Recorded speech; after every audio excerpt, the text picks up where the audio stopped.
So a lot of fucking stuff going on in there, guys. Is everyone feeling really good and really cool about everything happening around them all the time? So some of the stuff I wanted to talk about is, as I was saying earlier, but I got distracted because even with ADHD medication, I will never, ever beat my gripping mental disorder. Executive function has me by the balls, and it always will. Are we all gonna die? No. Some of us will, though. No, we're not all gonna die.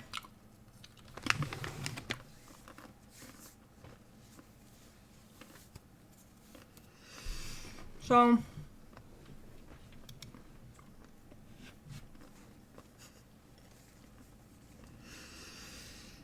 it's not great.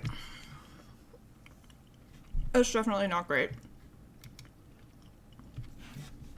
I wanted to talk about first. I actually heard about this through Kyle Klinsky. Yeah, we can't all die. Some of us need to be in the work camps. Come on, be serious. As a German, it's fun to watch, like they brought back the Colosseum. Okay, listen, you little fucker. One, I get it. Fair enough. But if you don't live pretty princess disorder, you mean? Hopefully non-terminal?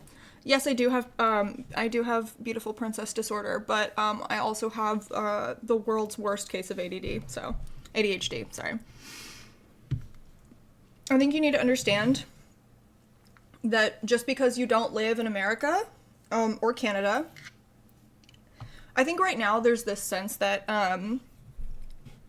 we're kind of tearing ourselves apart, and yes, we are doing that, but with the implementation of these new tariffs, you are all going to be affected. Look who's the fascist country now.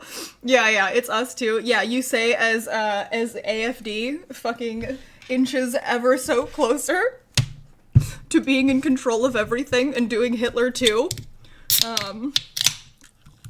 Islamophobic boogaloo. Yeah. So basically, something that a lot of you guys need to keep in mind is that even though we have just, totally embroiled ourselves in a trade war, and now we are going to be fighting, both Canada and Mexico on that front, this is going to affect everybody. So I know it's really funny to meme and to be like, oh wow, watching you guys tear yourselves apart. Something that you do not set the rough post. Something that you guys need to keep in mind is that we live in a global economy, right? So you guys depend on us. You guys also depend on China. We are the economic power center, right? Oh, thank you so much. An anonymous gifter. Thank you for gifting us up. We really appreciate that. Yeah, so it's initially it's like a trade, it's a trade war threesome, but there are going to be downstream effects for everybody. And this is something that you guys do need to consider, right? If you are American,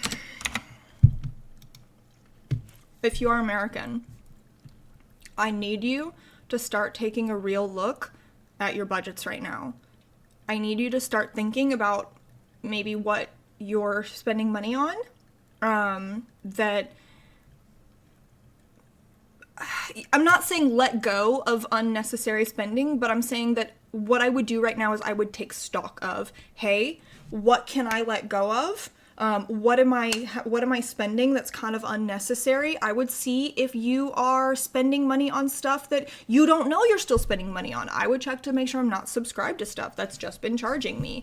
I would start working to, I don't know, maybe you don't need Netflix and Hulu, and I'm not saying like, hey, go live extremely austerely right now, but I'm saying take a look at what your finances are, have a really honest conversation with yourself about what your finances are, and just get ready, right? So when things do get worse, that way you're already prepared and you already go, okay, I can cut this, okay, I can cut that. It never it never, ever, ever hurts you to have a plan. And it never, ever hurts you. Yeah, maybe you don't need a red name in BGG. It doesn't hurt you to have a plan, okay?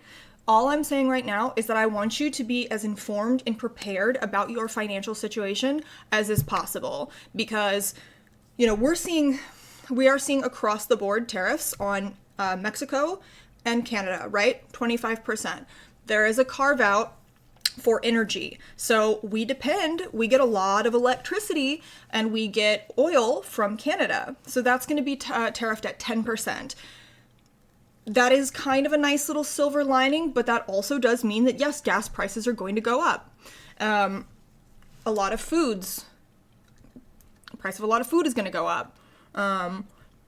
Pfizer and AstraZeneca make a lot of their medicine in Mexico. So we don't have a carve out for medication right now. Some of your meds are going to go up. That's something that I really, really need you guys to prepare for. So for energy, it's only going to be a 10% increase. However, we are also looking at a 10% increase on Chinese goods. This is on top of the 25% tariff that was implemented during Trump's first administration that still is in place, that Biden didn't undo. So this is something that, you know, I don't want you to freak out about. I don't want you to doomer about, but you do need to I do need you guys to be prepared and to understand that things are going to get tougher. I think that, you know, there's no shame in moving back with your parents. There's no shame in having roommates, right? There are practical things that you can do if shit really does start to hit the fan for you personally. There is stuff that you can do, you know? I think looking at even how you're feeding yourself, right?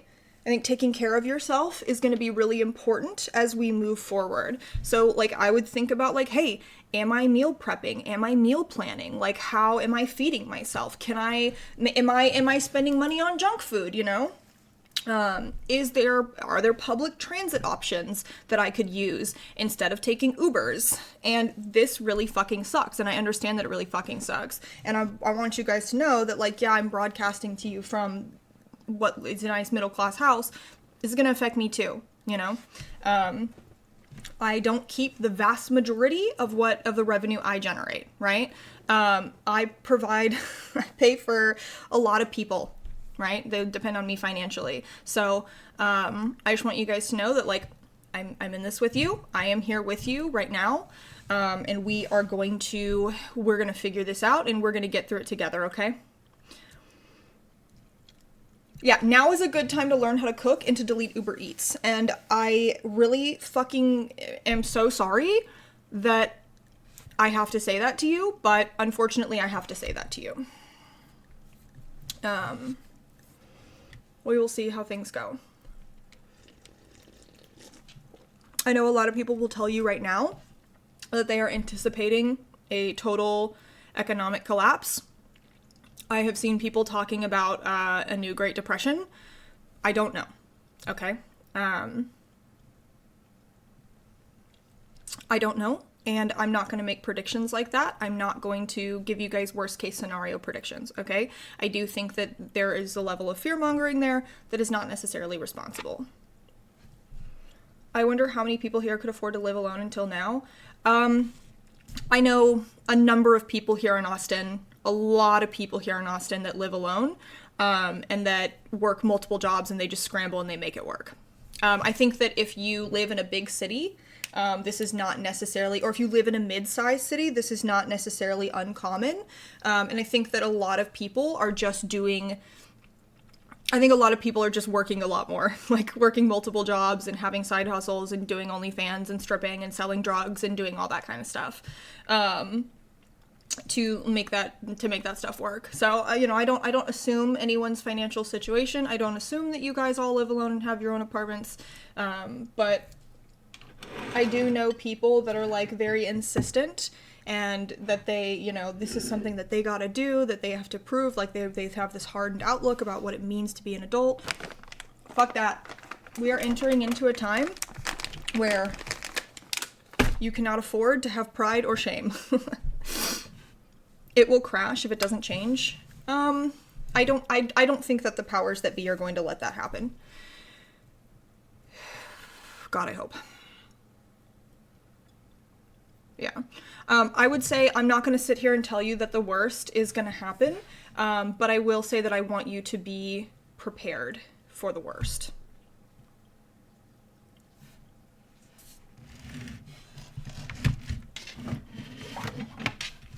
Okay. So let's take a look. Let's actually take a look at some of...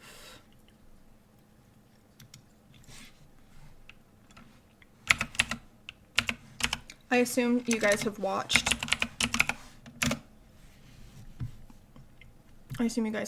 the responses. But you know what? We'll go over it anyway.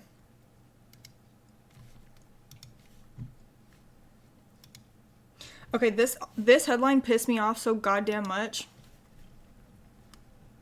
I gotta find a way to make it stop doing that.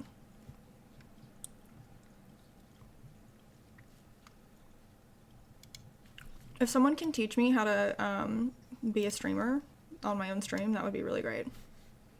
Get the fuck out of here. This headline pissed me off so goddamn much. Canada announces retaliatory tariffs on long-term ally.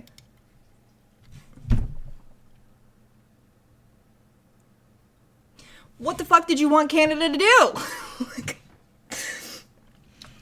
I know, insane. This is such an insane way to frame this. Huh. I wonder if Canada is just responding to the United States being the aggressor and implementing punishing tariffs on them at 25% across the board for literally no reason. I wonder if that's what Canada is doing. Hey, no, we're gonna frame this though as though Canadians are the ones who are being the assholes here. Abusive boyfriend behavior, literally, like, what? I'm sorry, are we gaslighting the nation of Canada right now? Like, what are we doing, Reuters? I would thought this was so fucking crazy. I was like, okay, well, sure, fine, whatever. So, let's take a look at some of the details.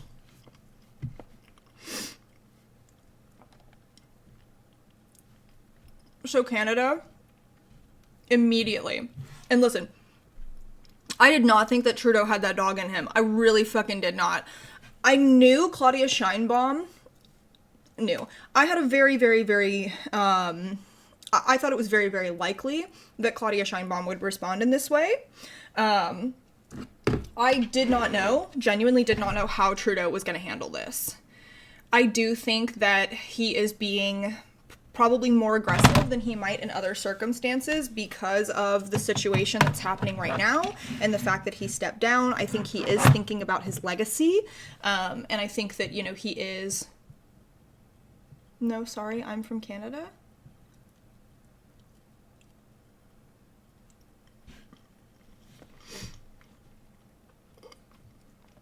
I think he's thinking about his legacy. And I think he's thinking about the fact that a lot of Canadians recently told him to kick fucking rocks. So I think he reached deep down inside of himself and he found the power. So last night, Trudeau went live pretty late on a Saturday night. You know what's really interesting about this was that because we had... I fundamentally believe that we had a media blackout, a United States media blackout on the tariff situation yesterday, because when I was looking for information about it, all I could find were, like, Canadian sources. That was what I found, was, like, Canadian sources and European sources, and I was like, that's fucking wild. There were the initial delays with the tariffs being implemented, and then I read somewhere that there was a leak. There was a leak of them saying that, from someone in the Trump administration, saying that it was going to happen on Tuesday. And so I was like, okay, maybe they're pushing it out on Tuesday because they don't want the markets to crash over the weekend. They don't want them to open up on Monday and it be absolute fucking chaos. It look like really, really fucking bad for them. Maybe they don't want to deal with the fallout of that, right? So I was like, okay, it actually does seem, plausible that this leak is real, and that they will wait till Tuesday, especially because I couldn't get American sources, to talk about this. So I was like, that's fucking wild, which doesn't surprise me because, like, we saw a year and a half ago, that CNN was taking a more rightward turn. And I think that we have watched so many people and institutions and tech billionaires like bow down and kiss the fucking ring and decide that they're going to be collaborators with this administration, that I was like not surprised at all that no American outlets wanted to touch this. So that was really wild, and that told me that, hey, maybe, maybe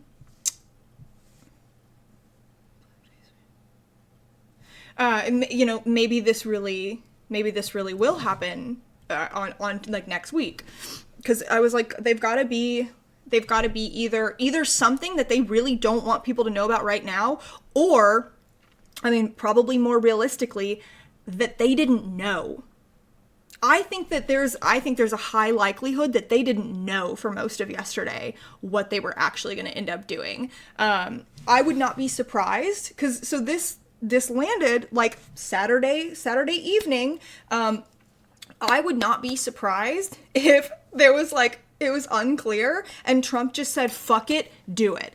Would not be surprised. So then we get this live stream from Trudeau on Saturday night, and it was just so bizarre watching all this go down, right? So he comes out and, oh my god, dude, he is doing platitudes. He is saying so many words with absolutely nothing in any of them. Like, we have been your allies. He's quoting JFK, guys. He's like, we've been your allies and your oldest friends, and we are, all these trading partners, and blah, blah, blah, blah, blah, and we love Canada, and our soul will go on. Like, just all this shit where you're like, are you okay? Are you fucking done yet? Like, it was annoying. However, at the very end of it, I think I was like, I had the phone down. I was just kind of listening to it. And then he hit us with anyway, we will be implementing retaliatory tariffs. And I was like, oh shit. Okay. Like, instantly, like, locked back in, So because we have put 25% tariffs across the board on them, they have now implemented a 25% retaliatory tariff on us. So this is going to be staggered, and it's going to happen in phases. So I'm sorry, no. It's just going to be, it's like a one-time staggering, right? So we're talking about initially this happening on $155 billion worth of U.S. goods, and then on Tuesday, when I guess the initial tariffs were supposed to go in place, that's when they'll be putting it on the other like $30 billion worth of U.S. goods. Sorry, I'm reading this backwards. I'm reading this wrong. Anyway, they're going to be doing on $30 billion worth of goods initially, and then afterwards, in the coming weeks, we're going to get that other $125 billion. So, look, it's there. Oh, and then they're also doing like non-tariff measures. I don't know what that means right now at this point. I think that we will probably see as time goes on. But this is not, it's not great. It's really not great. And so, I think that, with them specifying like the amount of U.S. goods, they're saying, okay, it's going to be $155 billion worth of U.S. goods. Okay, well, that makes it seem like it's not like entirely across the board. This is still a staggering number, right? This is still a ton of goods and services that are going to be affected by this. It's very funny that this is all happening when Trump clearly doesn't understand what a tariff is. Wasn't he saying that like they'll pay it? Yeah. Hold on. Trump.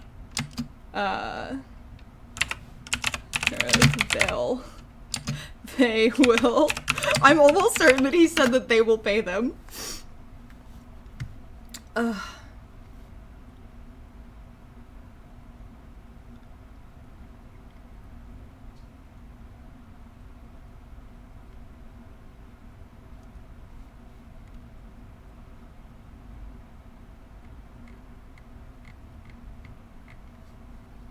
Wow. Look at this. That's fucking crazy. He said for months. Hey, Scary Spikes. Thank you. Oh, thank you for gifting the 5 subs. Thank you so much. I want you guys to take a look at this. Really, really take a look at this. Everyone is kissing the fucking ring. Your media outlets are compromised. Look at these headlines. Trump said for months. Anyway, I have D&D, so I have to head out. Thank you so much. I really appreciate it. I hope you have fun at D&D. Tariff. Okay, let's see. Hold on. Okay. Trump said other countries. Let's try to do this a little bit differently. Maybe I'm jumping the gun a little bit.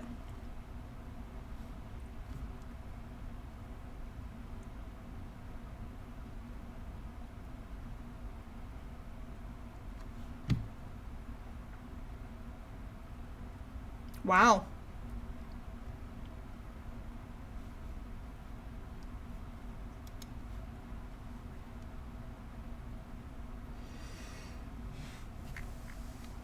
Hey guys, I want you to really fully understand what's happening right now. Okay. Says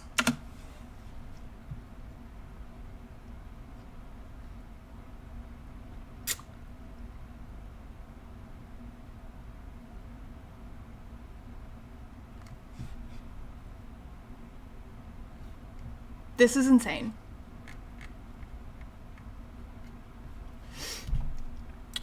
I love the hair and nails combo. They look so good. Thank you. Thank you so much for Cats in a Trench Coat. Just so we are all abundantly clear about what's happening right now, Trump has consistently, for a very long time, said that when he implements these tariffs, what's going to happen is that the other countries who he puts the tariff on, that they're going to pay for it. He has consistently said that, which demonstrates that he doesn't understand how this works, right? So now, when I go to show you guys that, we just tried 3 different variations of this. We have found nothing that talks about that. This happened for months.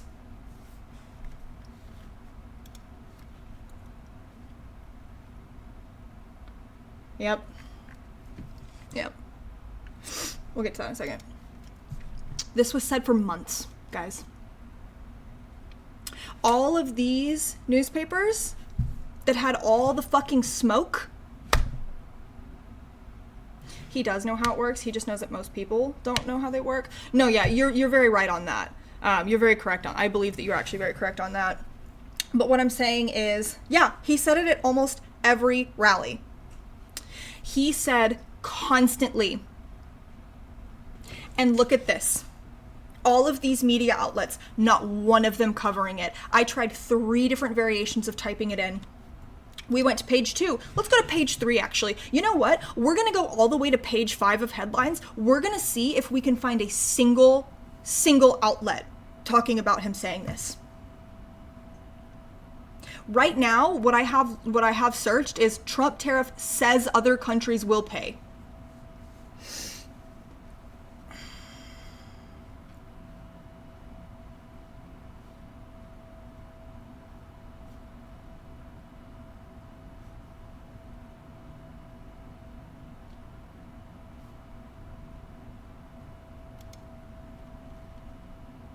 Okay, so we're on page 4 now.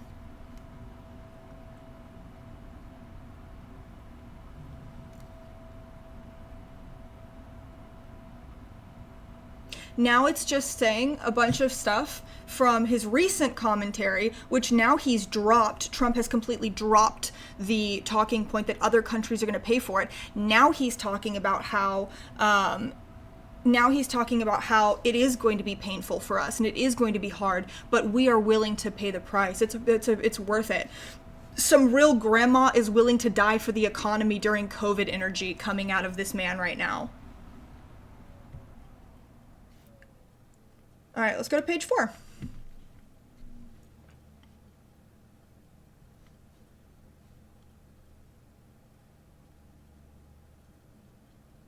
Okay, so this is from Bloomberg. After promising during his election campaign to put import taxes back at the center of U.S. economic policy, let's see what they say. Let's see what they say. Because this is the first, we're on page 4 now. This is the first headline that I've seen that talks in the little preview about what he was saying before. So let's see what they say. Get the fuck out of my face with this. We're not doing this. We don't respect paywalls in this house.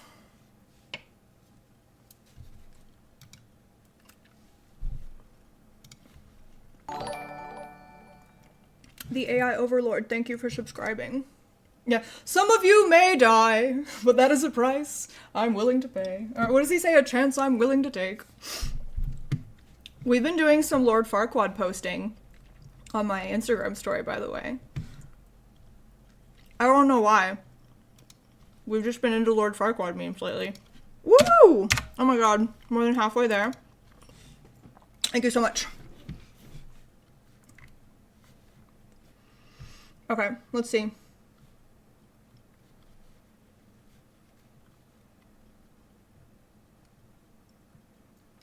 Okay. During his first presidency, Trump has talked about using tariffs to revitalize manufacturing and stop the U.S. getting ripped off by other countries. He's floated the idea of using a mix of tariffs and incentives, such as expedited permitting approval, as a way to entice companies to build their facilities in the U.S. Oh, so this is another thing that I haven't really heard a ton of people talking about. This expedited permitting approval is, he's talking about if you want to come here and build your big giga facilities here, that we won't make you jump through all the regulatory hoops and we will push you forward and give you your permits and stuff, which is frightening.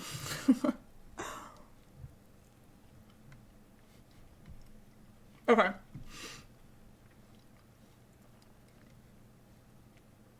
We're going to bring the companies back. We're going to lower taxes. I feel like everything is so stupid. We're going to lower taxes still further for companies that are going to make their product. We're going to protect those companies with strong tariffs. Okay. Telling senators, so during his first term, telling senators that U.S. allies and adversaries alike are taking advantage of us. I want to see that end.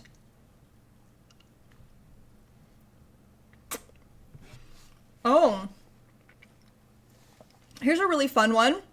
Are you guys ready? You guys ready for this line? He wants to extend reductions in income taxes that were approved in 2017. Well, okay. You know who that's going to help the most. He's even floated proposals for expanding these tax breaks. For example, by exempting tips and Social Security earnings from taxation. Okay. He also aims to slash the corporate tax rate from 21% currently to 15%. Trump is implementing these tariffs. He has got us fully embroiled in a trade war. And now what Trump wants to do, what Trump is going to do, is he's going to cut corporate tax rates from 21% to 15%. He is going to give expedited permits to big companies that want to do business here in the United States. It is abundantly clear where his interests and where his loyalties lie. And I know you guys know this, but for people who maybe still believe, this man has shown over and over and over and over again, he only cares about capital. He only cares about corporate interests. He is not your friend. He does not care about the little guy. He does not care about the underdog. He does not care about the American people. He cares about making money and Trump.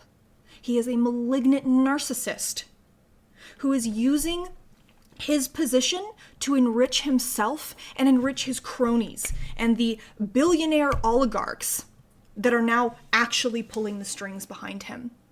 We are entering into a new Gilded Age. I need you guys to understand that.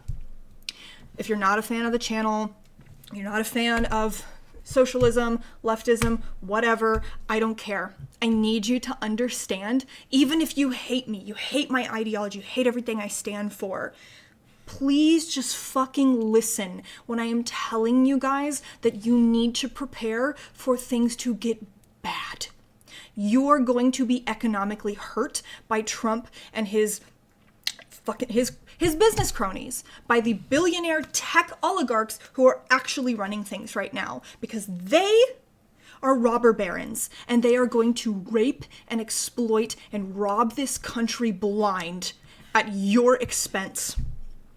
We are entering into a new Gilded Age. Is it going to look like the last one? Do I think that we're going to have tons of people sleeping in sweatshops? No. I'm not saying that. Obviously, there's a higher standard of living that we have now that we're going to keep. Are we going to see the damaging of labor rights and labor protections that were hard fought and won by leftists? Yes, we are. Yes, we are. Are your gas prices and your eggs going to go up? Yes, they are. And I need you to understand right now that when this is over and done, they're not going back down. We're not going to have these trade wars and then suddenly we'll become a stronger nation and everyone will do things here and prices will go back down. No, if you're a Trump supporter, you voted for this, you voted for our prices to go up, and they are going to stay up. Think about what happened with COVID. There was inflation, there were supply chain issues, everything started costing more money, and guess what? A lot of that has not gone down. Those supply chain issues, they're resolved. Corporations realized that they could charge you whatever the fuck they wanted, that they could price gouge the shit out of you. Kamala Harris ran on dealing with that. Trump is exacerbating it. Those prices didn't go back down. You are not going to see 2019 pricing again. And guess what? You're not going to see 2024 pricing again now either. Things are going to become more expensive and they're going to stay more expensive because these people know that they can exploit you. They know they can rape your wallets. And there's nothing that you can do about it.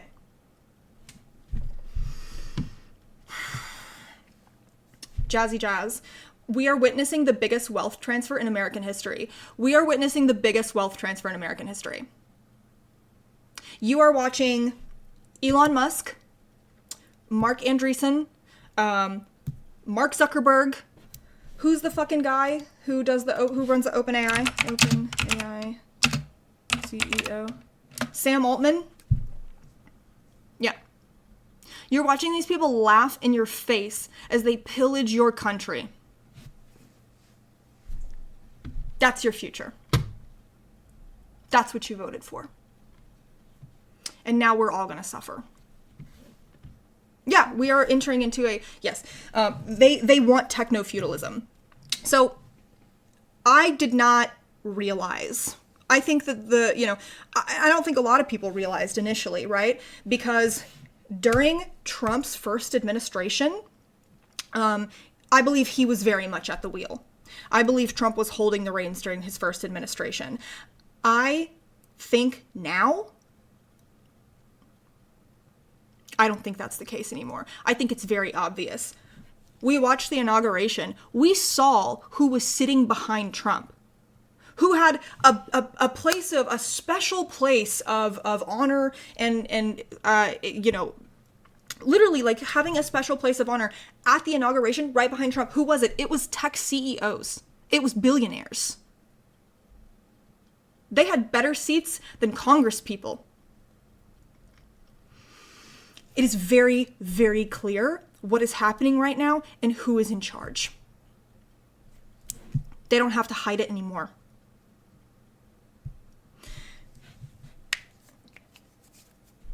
You are peasants to these people.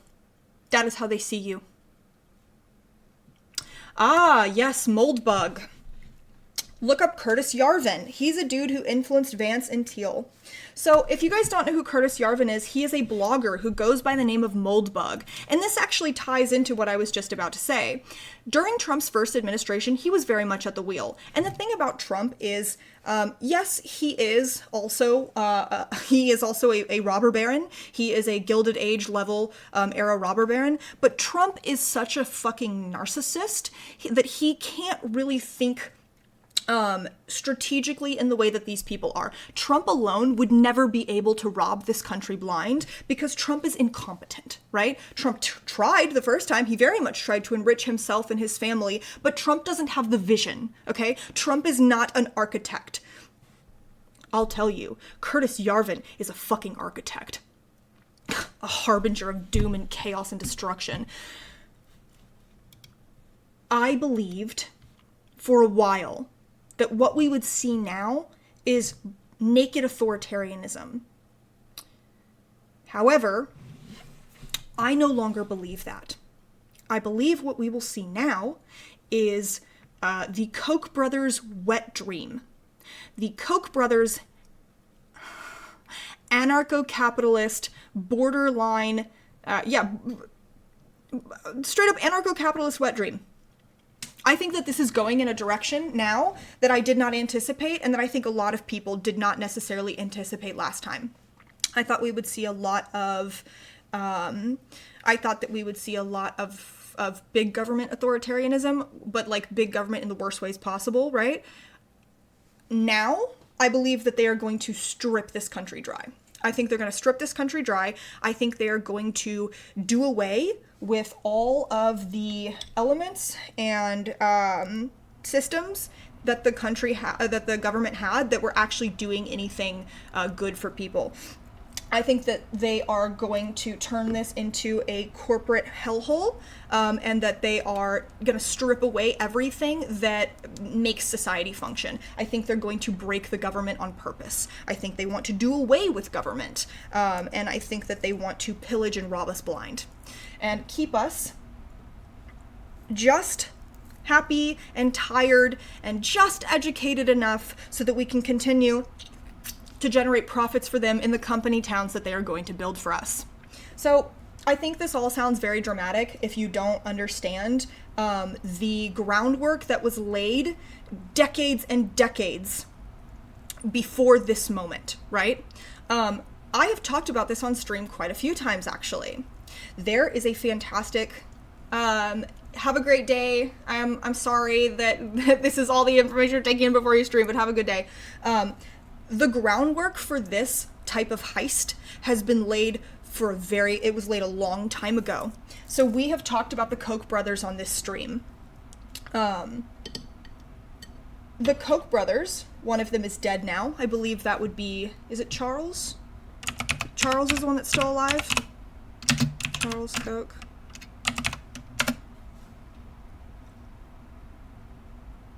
Yes, Charles is the one that is still alive.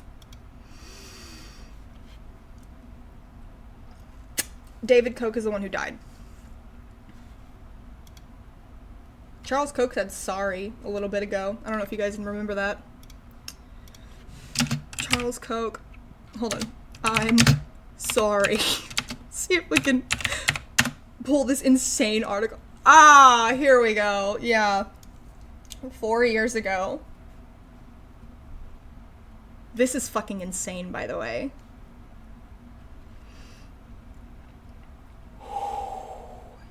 In his first on-camera interview in 4 years, Charles Koch told Axios on HBO that he screwed up by being partisan rather than approaching his network's big spending political action in a more nonpartisan way.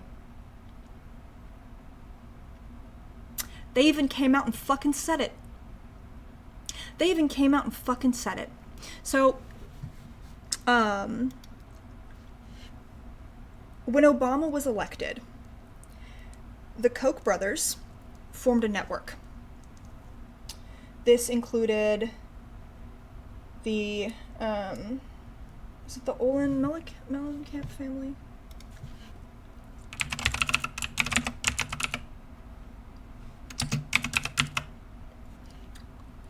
This included the Anheuser-Busch family. I have notes somewhere. Hold on. Let's see. Koch, I'm going to look this up. The Koch Billionaire Network.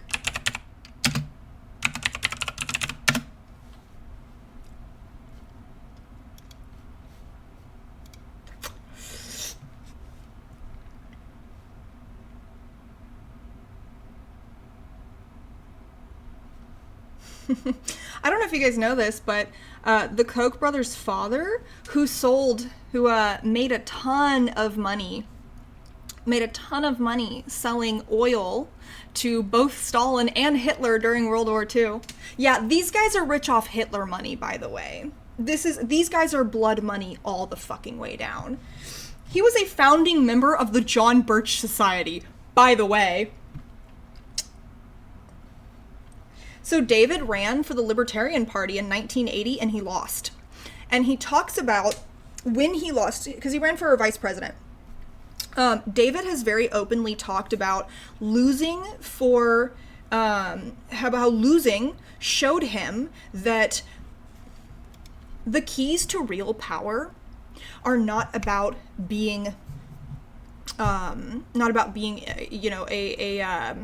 is the word? When you're an image, and you represent power, but you don't really have any figurehead. Losing the FBI, sorry. It's been a long day. There's a lot of things it's been a long day. David Koch came out and he talked about how losing his candidacy for vice president of the Libertarian Party radicalized him. How it taught him that real power is not being the face of something. Real power is not being a figurehead. Real power is done by moving the strings behind the scenes. Real power is when you tell people what the fuck to do because you have so much money that they have to say yes, sir. Real power is soft power. Real power is when you say jump and they say how high. He talks about having that realization, having that epiphany. And that's when the Koch brothers realized that they needed to start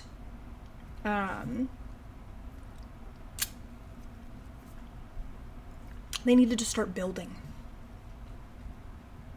So what they did was they started donating to colleges. They donated, they would donate millions and millions of dollars to start the American Liberty Wing. They funded specifically economic programs in colleges. They paid to pick which professors would teach economics at colleges. Oh, the American Liberty economics program, it's funded by the Koch brothers. And you know what it was teaching people? It was teaching people the shit. Hold on. Where is this fucker? It was teaching people Friedman economics. Milton Friedman. The libertarian guy who talks about having the child markets, where he thinks that adoption is deeply flawed and that you should be able to buy children through the adoption rather than go through the whole adoption process. That Milton Friedman. Milton Friedman of the fucking Chicago Boys. Milton Friedman, who was a consultant for Pinochet.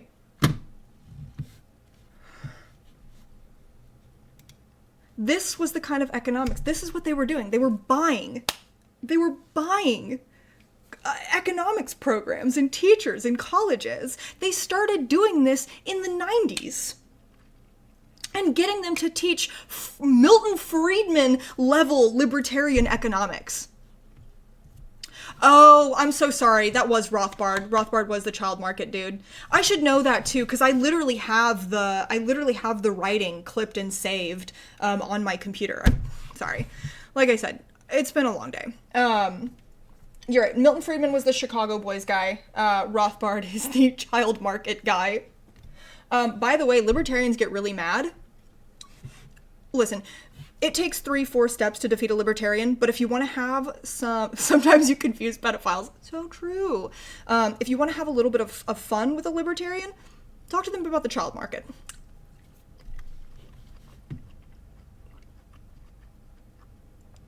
No. Sorry, you're totally correct. So they started funding these economic programs in colleges. Then they got together a network of billionaires. Like I said, like the Anheuser-Busch family. What is it? I have this written down somewhere. There's like a... Here we go.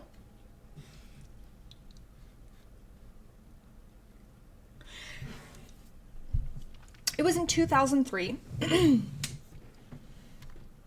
It was in 2003 when the Kochs became disillusioned with the mainstream Republican promotion of certain regulations and new social spending on a Medicare drug program under George W. Bush.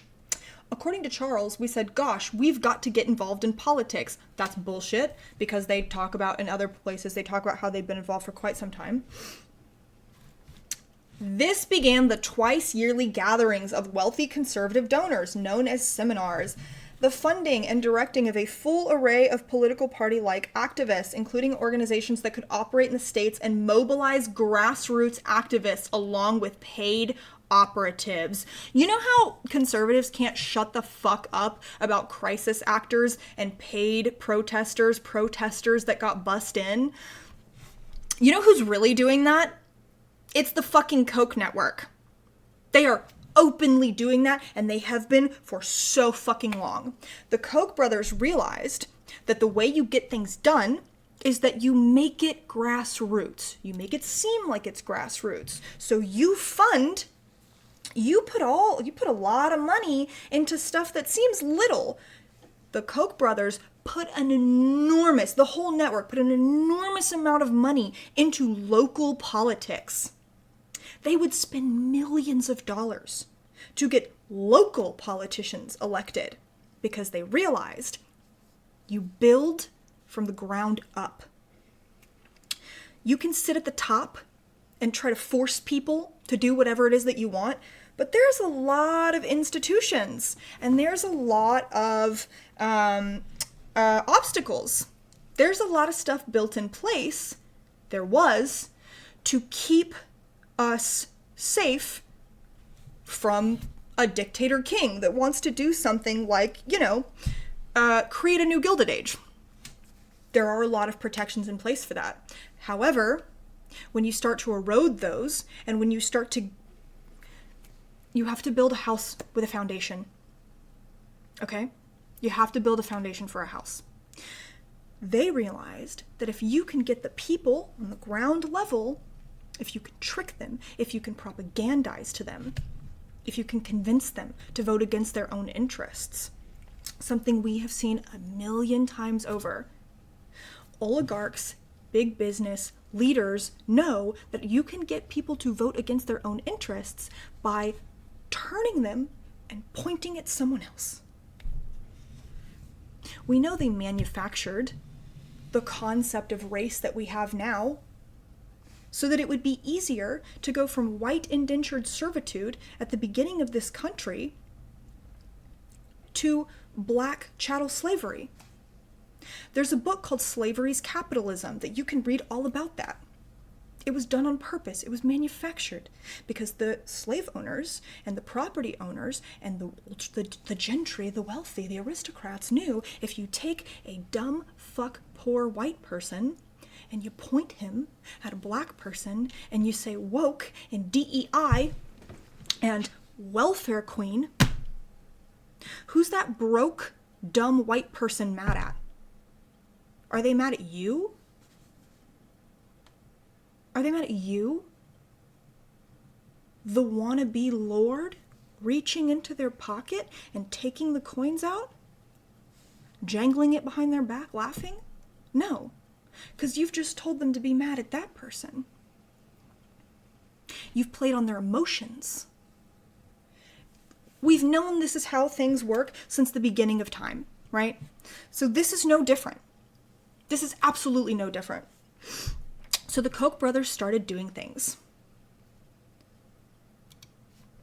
The Koch brothers started doing things at local levels. They started putting $1 million into local races. Then they started getting involved at a state level, right? So then they started getting state politicians organized or elected. Yeah, what is that? I think that is the LBJ quote. If you can if you can convince the lowest,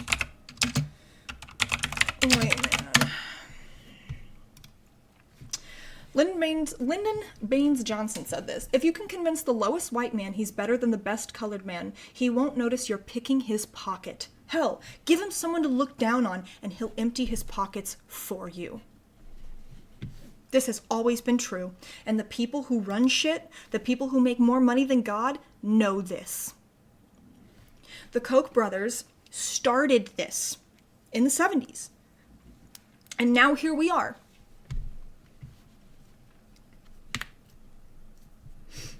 So Jane Mayer wrote a fantastic book about this. It's called Dark Money.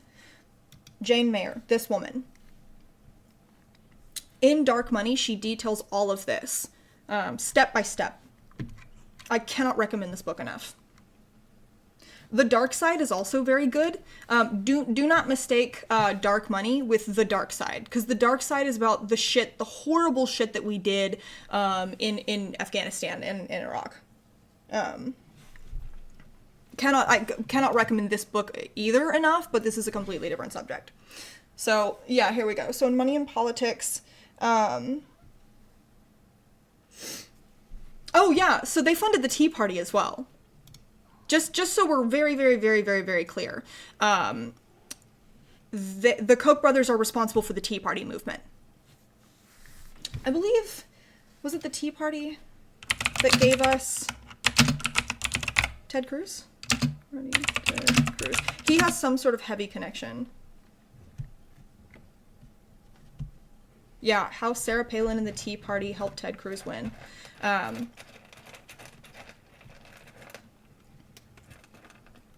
Michelle Bachmann. Michelle Bachmann helped to form the Tea Party caucus in coordination with the Tea Party movement. Fucking insane. Yeah, so we can blame a lot of this shifting, this anti-government, we can see a lot of this shifting, and we can blame it on the Koch brothers, to be perfectly honest, and their network of other billionaires. So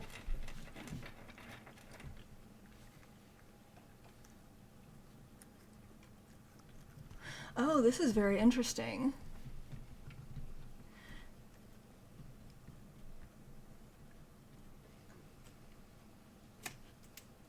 They're talking about they're just talking about the different like organizations that they sit on the boards of and that they're connected with. I think, let's see, they might be responsible for the Heritage Foundation, if I'm correct, which we know that the Heritage Foundation is one of the organizations that is absolutely pulling the strings right now.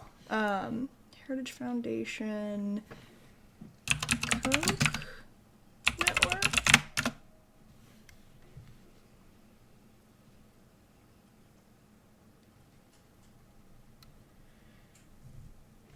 Yeah, they are massive funders.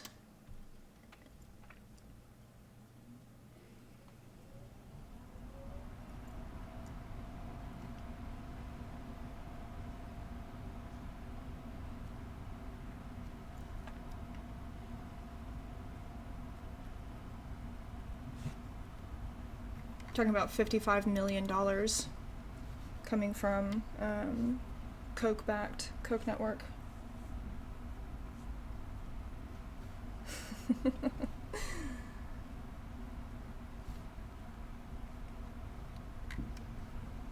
I want to see who formed it, though.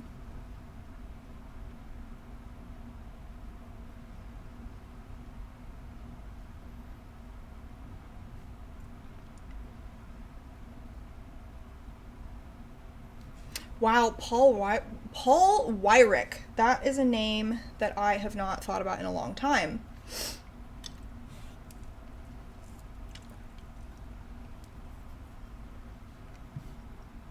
This guy was a Republican strategist.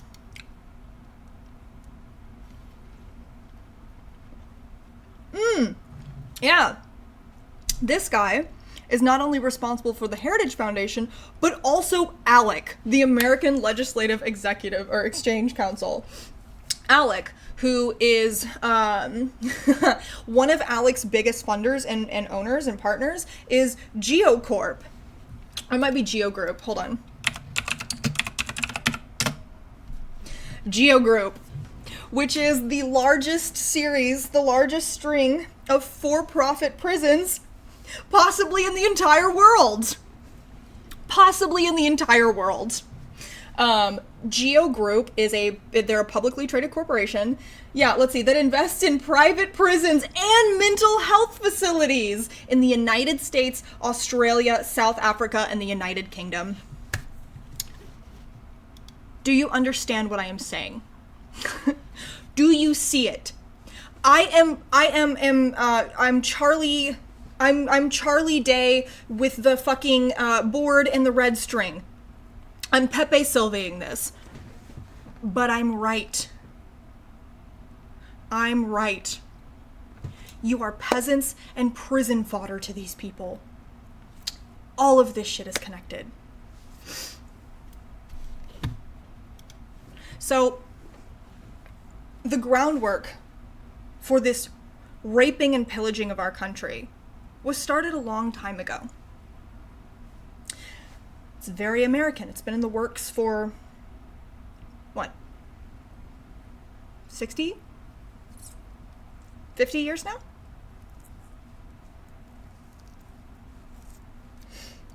The tech billionaires of today are no different than the Koch network of yesterday.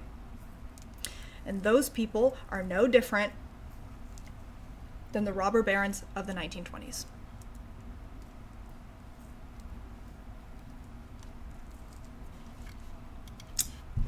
That's wrong. That is the wrong time period.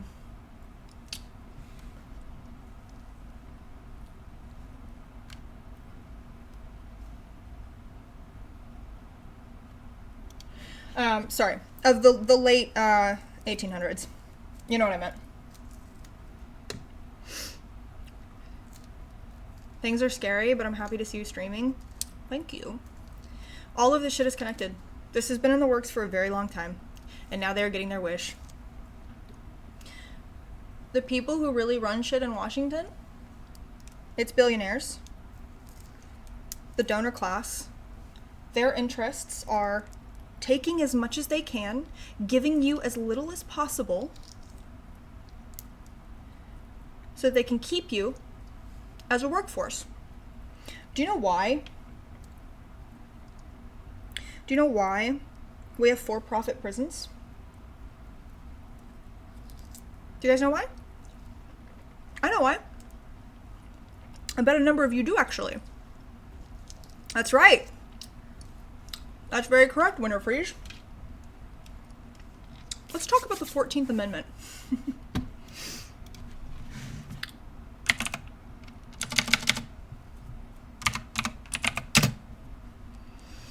That's right. Cheap labor.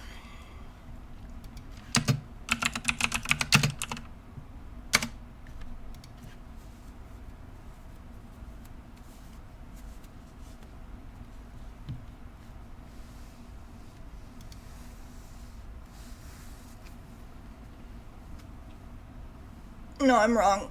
It's the 13th Amendment.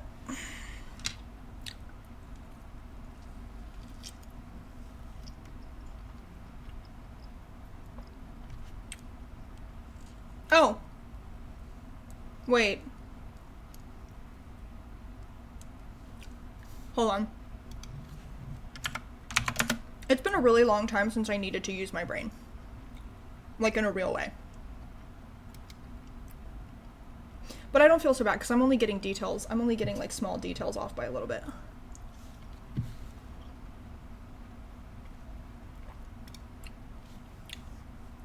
So the 13th Amendment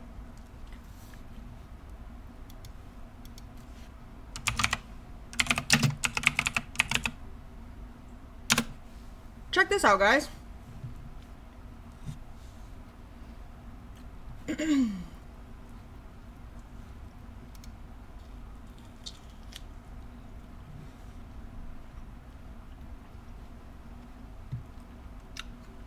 13th Amendment, ratified in 1865, says neither slavery nor involuntary servitude, except as a punishment for crime whereof the party shall have been duly convicted, shall exist within the United States or any place subject to their jurisdiction. There's a book.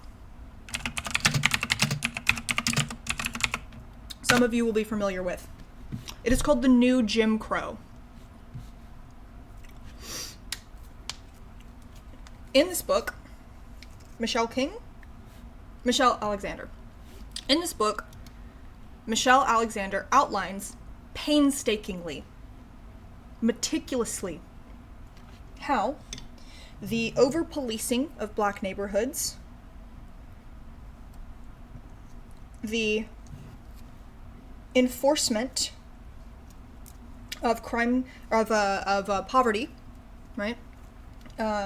The prevention of generational wealth, police brutality, a justice system that is significantly more likely to convict black people. How this creates a new caste system, a new Jim Crow. Recidivism rates in this country, what is it? What are they? Very high.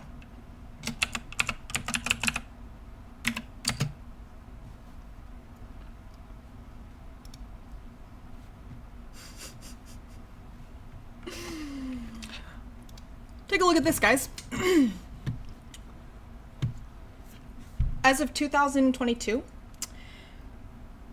Texas inmate population maintains one of the lowest recidivism rates in the United States. With an overall rate of only 1 in 5, this is significantly lower than the national rate of 68%. We have a recidivism rate in this country of 68%. This is not an accident.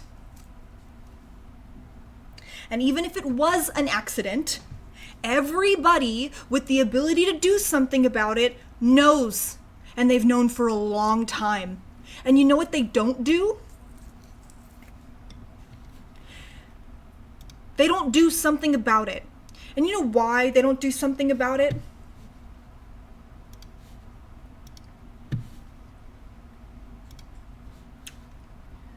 The American Legislative Exchange Council.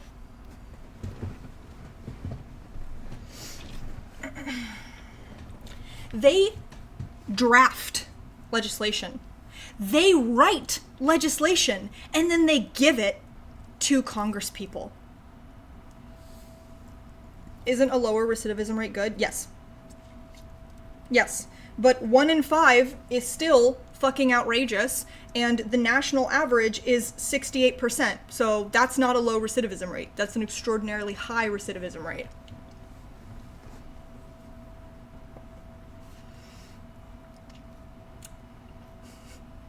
ALEC provides a forum for state legislators and private sector members to collaborate on model bills, draft legislation that members may customize and introduce for debate in their own state legislatures.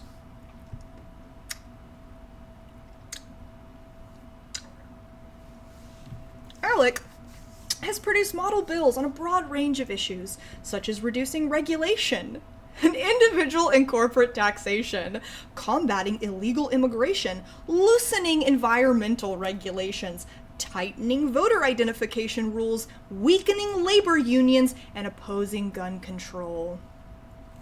Some of these bills dominate legislative agendas in states such as Arizona, Wisconsin, Colorado, Michigan, New Hampshire, and Maine. Approximately 200 model bills become law each year. ALEC also serves as a networking tool among certain state legislators, allowing them to research conservative policies implemented in other states. Many ALEC legislators say the organization converts campaign rhetoric and nascent policy ideas into legislative language.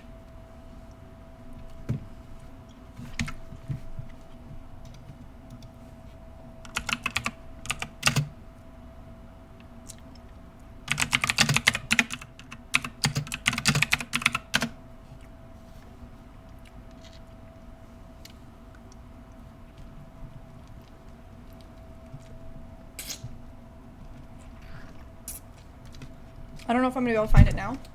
Thank you. I don't know if I'm going to be able to find it now, but I read an article a couple of years back about certain politicians being so blatant that when they introduce legislation on the floor, like in their state legislators, in their state legislations, state legislative bodies, that the ALEC, like, headlining that they wrote, they had written for them was just still on the bill. They didn't even bother to pretend like it was their own bill.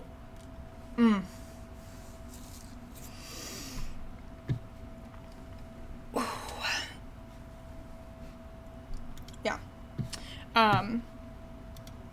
The reason that we have for-profit prisons in this country, that is DEI. That's DEI. That's DEI. The reason that we have for-profit prisons in this country is because they don't have to pay you anything. They don't have to pay you jack shit in prison. And you are highly incentivized to work while you are in prison for a number of reasons. Some of it is to get money for commissary. Some of it is because it provides you opportunities. Some of it is because you need something to fucking do. Some of it is because it's supposed to look good on you. We live in a society where we have a permanent underclass of people. We have a population, black people, that we continue to penalize, and we continue to fearmonger about, and we continue to segregate, both with redlining and with, creating a legacy of preventing generational wealth, right? A population that we demonize and segregate, right?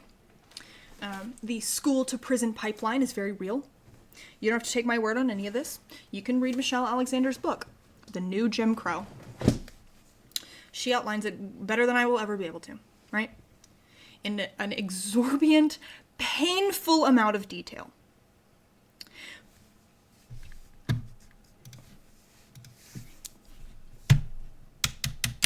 We treat our homeless people like shit. We have a lot of laws that make it very hard for them to exist. Because they'd be good prison labor fodder too.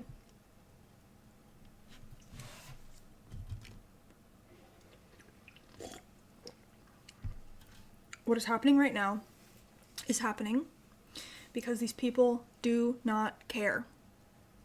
They don't care if they break the country. They don't care if they break the government. Because they will be fine. They're going to be just fine. They don't care if they bring about the impending climate apocalypse. Because they'll be fine.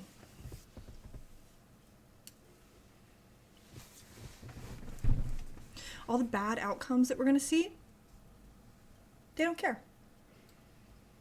Because they're going to be fine. And you, and me, and your family, and my family, we're expendable. Let me show you something. Here's something that happened this week.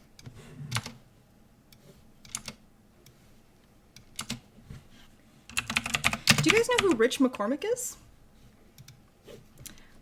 Well, you're gonna.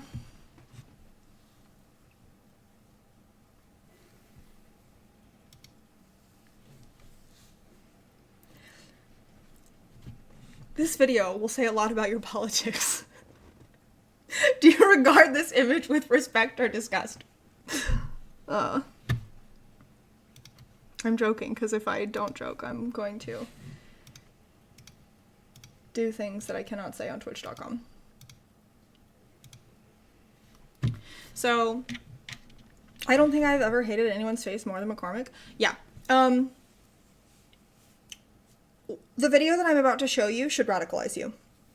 If you are not already, if you do not, okay, let me, if you do not already carry radical politics in your heart, if you do not already think that this system is fundamentally broken, if you do not already understand that we are in a class war, that it is class warfare, and it always has been, the video that I'm about to show you should probably convince you of that. Okay? So we're going to watch it, and then we're going to talk about why that this is a stunning, shocking example of class warfare.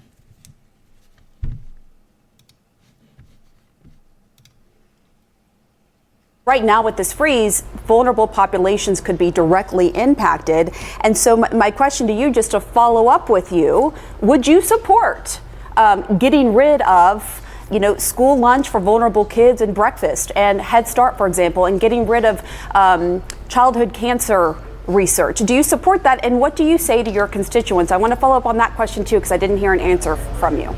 Sure. So I'm an ER doc. And I know that philanthropy is where you get most of your money for childhood cancer research, for example.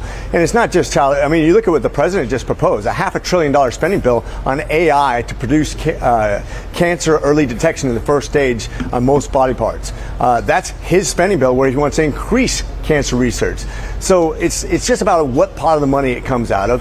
When you talk about school lunches, hey, I worked my way through high school. I don't know about you, but I worked since I was, before I was even 13 years old. I was picking berries in the fields before we had child labor laws that precluded that. I was a paper boy. And when I was in high school, I worked my entire way through. You're telling me that kids who stay at home instead of going to work at Burger King and McDonald's during the summer should stay at home and get their free lunch instead of going to work? I think we need to have a top-down review. I think you're painting a lot of these kids with a broad brush. I would say that's not necessarily a fair assessment of all of the kids. So you would say all the kids in your district who use the free lunch, for example, or breakfast, they're all just sitting at home and not working. Okay, I just want to clarify because that seems like what you were trying to insinuate. This gives us a chance. This gives us a chance, though, to see where is the money really being spent. Who can actually go and actually produce their own income? Who can actually go out there and do something that makes them have value and work skills for the future? I mean, how many people got their start in fast food restaurants when they were kids versus just giving a blanket rule that gives all kids lunches in high school who are capable of going out and actually getting a job and doing something that makes them have value, thinking about their future instead of thinking about how they're going to sponge off the government when they don't need to. We don't give people value. We don't give them the ability to dig themselves out when we penalize them for actually working and actually keep them on welfare. That's what's been the inner city problem for a very long time. We need to have a top-down review so we can get people out of poverty, because you know what? America's very good at creating jobs and giving people worth. And we've been very traditionally good at that, but we're losing our way. And that's when we give people incentives to stay at home and not work. That doesn't work for America. But a lot of these kids aren't even of working age. They're young kids, and as you well know, and also some of the kids at Head Start, they're 5 and under. Donald Trump says that the reason he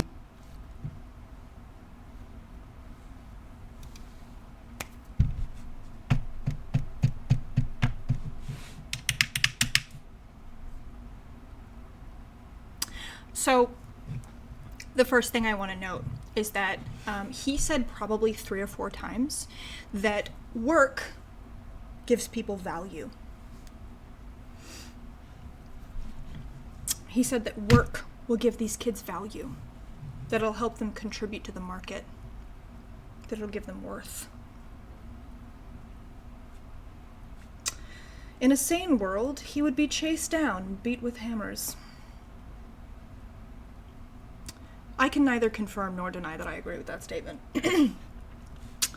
So I want to point out that, the first thing I want to say is that he very, very, very, very, very heavily made clear that he believes your value and your worth are derived from your work.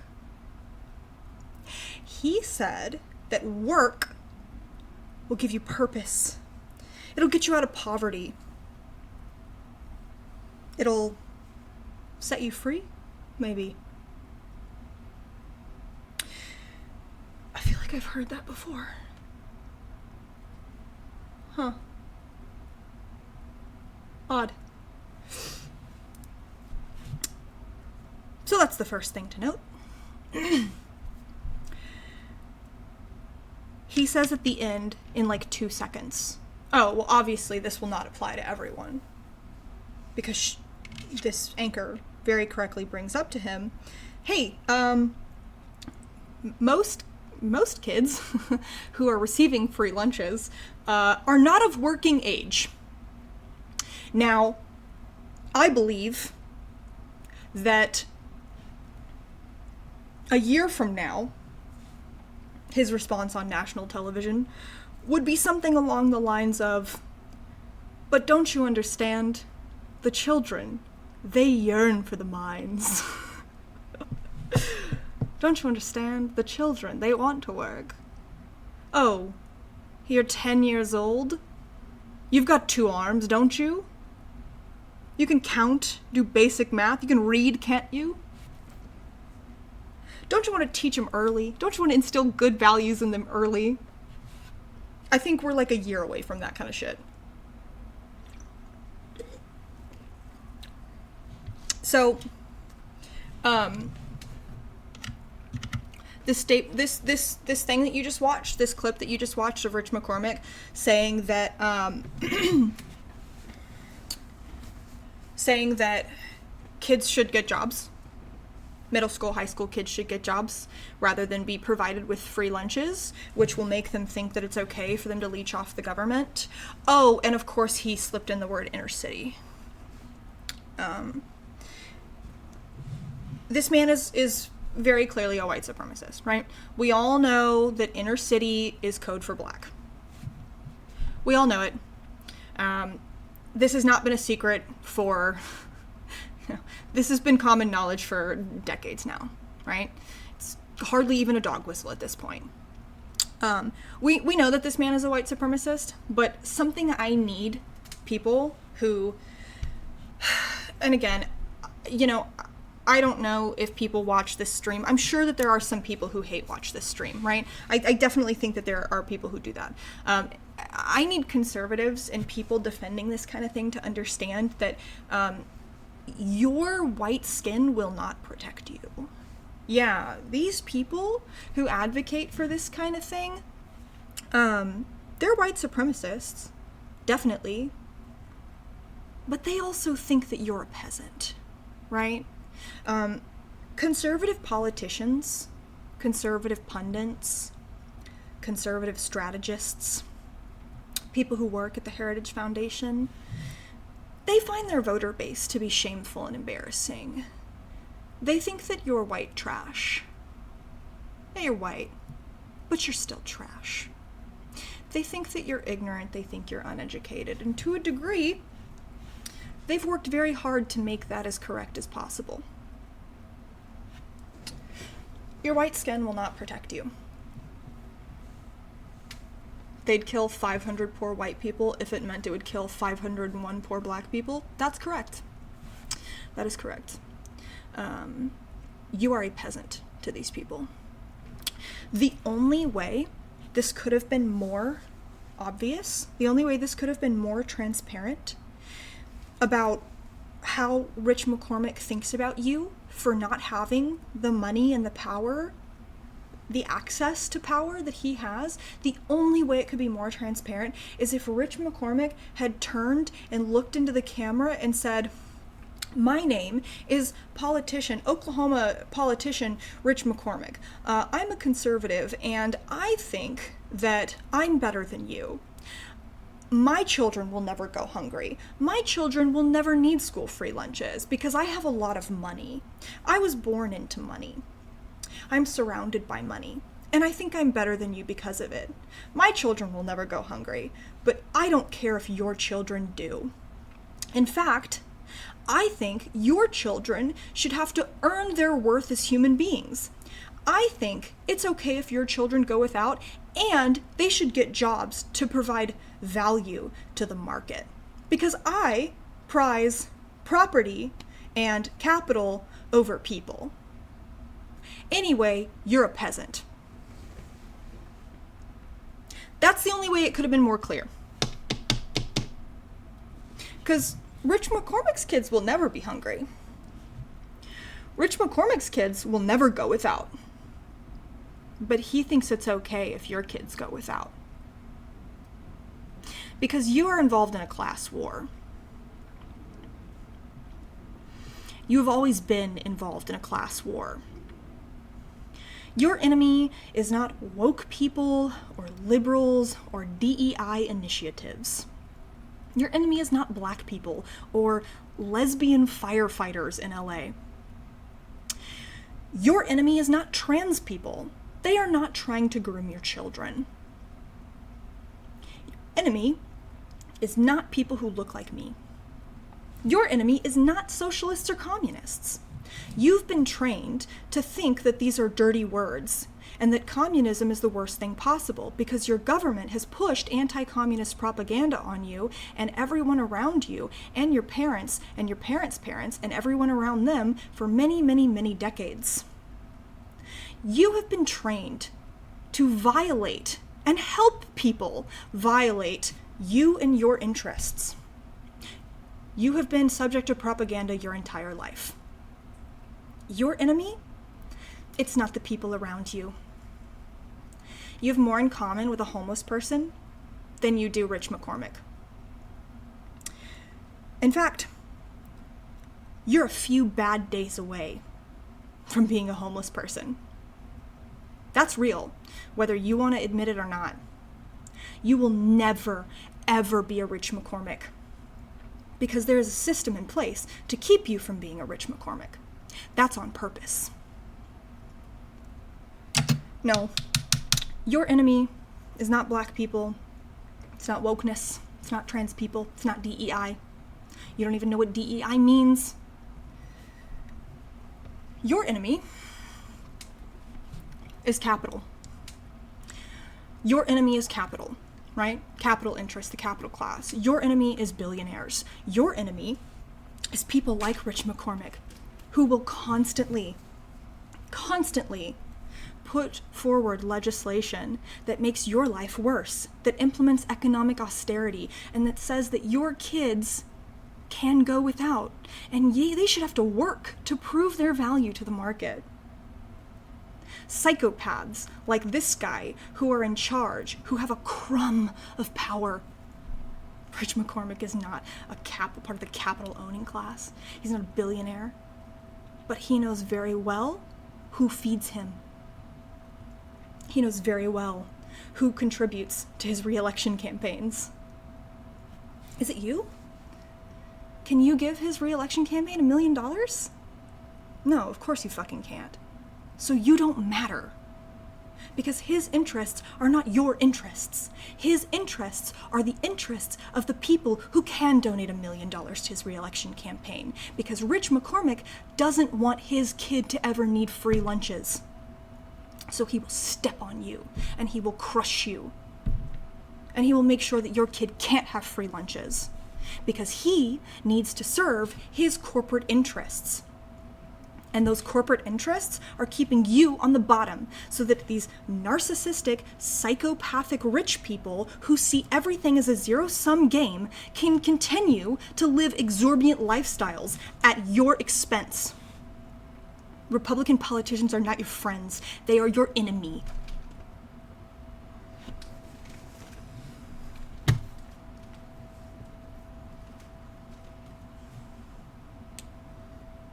If you want to know who your enemy is, turn on your television.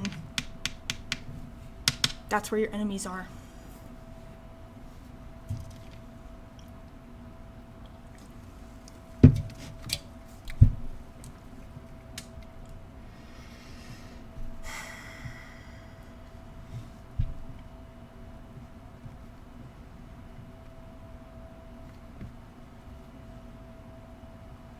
One fall at work and you're fucked. Say that a lot of people don't agree. A lot of people do not agree that they have a much higher likelihood of becoming a homeless person than they do a millionaire. A lot of people believe that they are temporarily embarrassed millionaires. You are not. You are not a temporarily embarrassed millionaire. I'm sorry.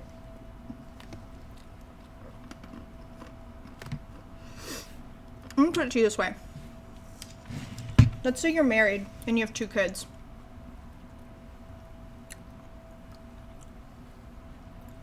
Yes, they are. Let's say you're married and you have 2 kids. Okay? You live a middle-class existence. That means that your overhead, probably pretty high. And it's only going to go up. What happens? What happens when your spouse cheats on you and leaves you?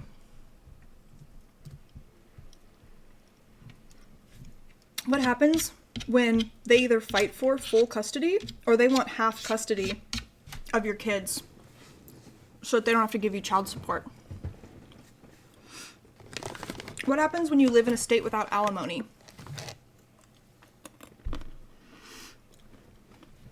What happens when you are now a single parent because your spouse died? What happens when your spouse fought cancer for 3 years and it completely cleaned you out financially and you have 2 kids and then they died? What happens when you then get in a car accident? Say your kids are fine, but you're not. Maybe you're estranged from your family. Maybe it's been really hard. Maybe through your grief, you haven't kept up with them, or you haven't been as plugged in as you need to be. Maybe you're not as tight as you used to be. Maybe there's an estrangement. Maybe you guys had a fallout over politics because your family members are all cucked SJW libtards. So you just spent 3 years paying for your wife's cancer treatments and then she died. So now you have to work a job and take care of these 2 kids. Let's say they're young. Well, guess what? Now you're paying for daycare. Do you have any idea how expensive that is? And now you're in a car accident. And you can't work. And guess what? Your work doesn't give a fuck. You're cut. You're done.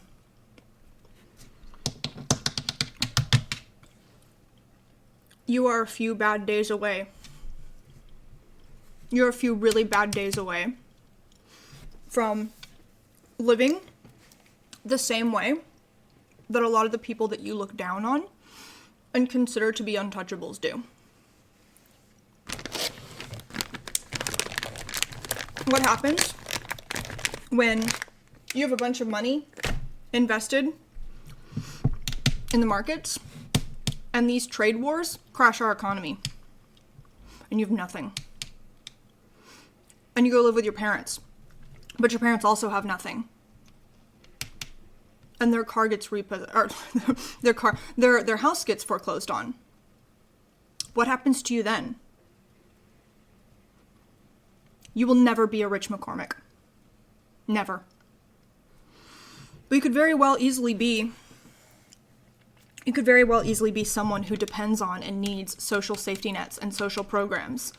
The one that Rich McCormick wants to cut. The one that Republicans are telling you and have told you 1,000,000 times that they want to and will cut.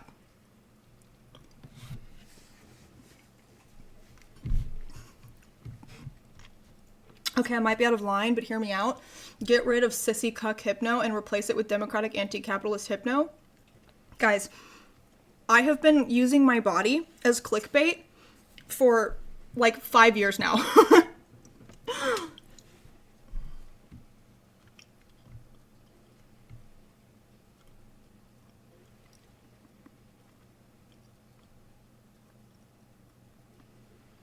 Yeah.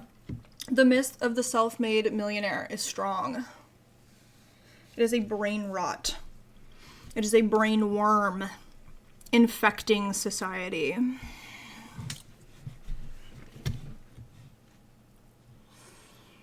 You are a few bad days away. All right.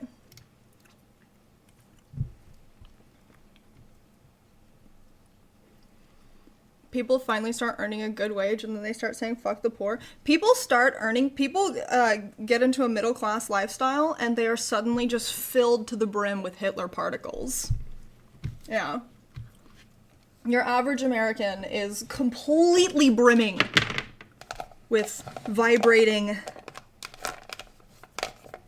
spasming, waiting to burst out the top Hitler particles.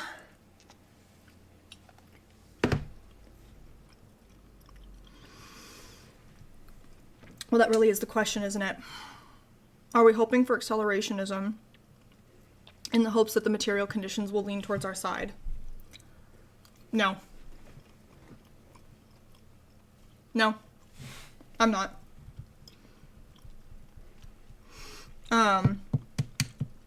The reason why I'm not is because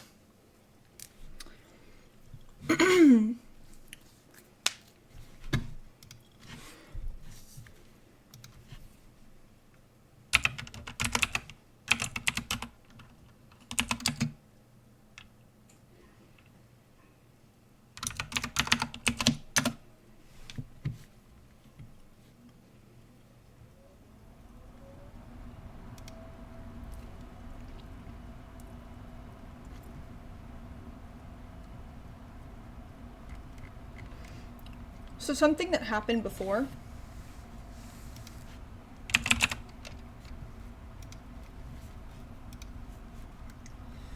let's talk about tariffs.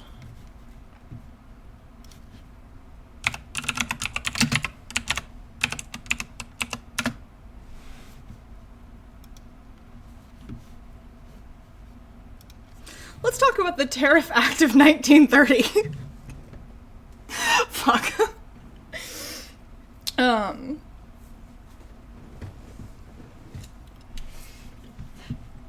So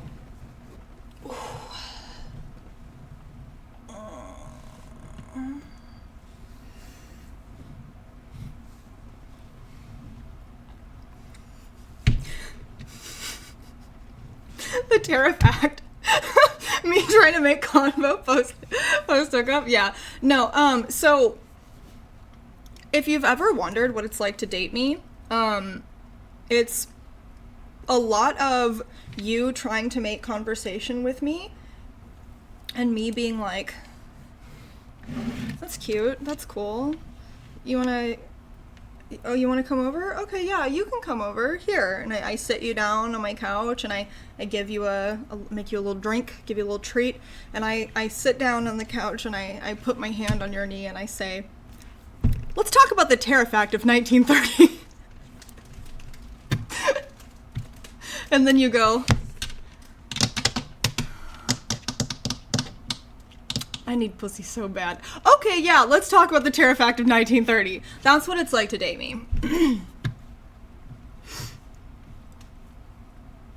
You gotta say the name? Oh, we'll get there. Don't worry. We'll talk about the Smoot-Hawley tariff. I can't. Okay.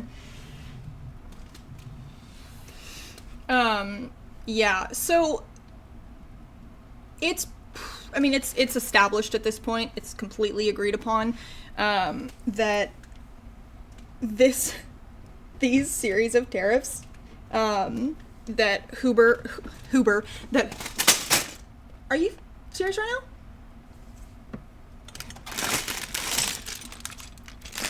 You have so many toys. All you want to do is play with garbage and things that are mine. Don't come down here for this. You can't have this.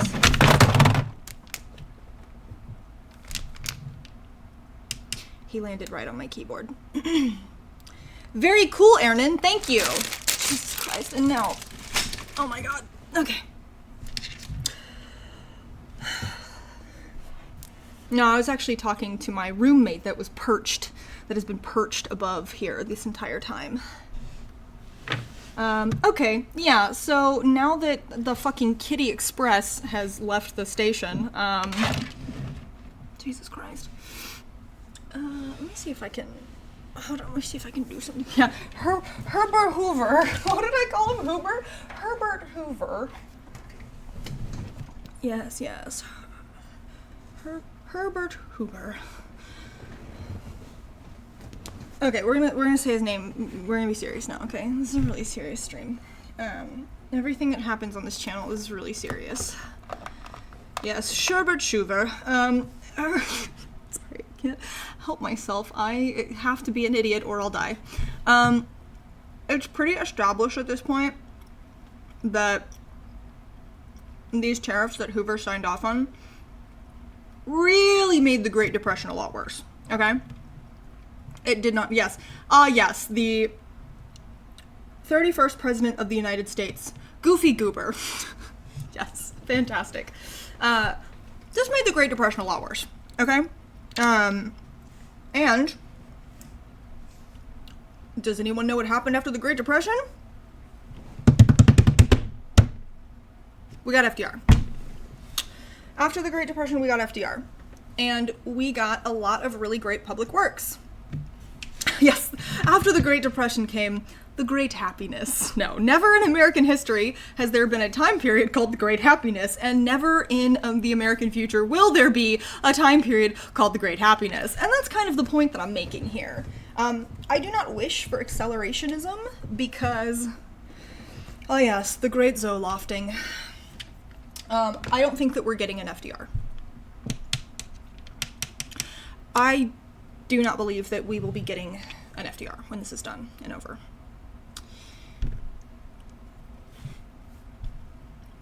I'm not an accelerationist, and I don't want things to get worse,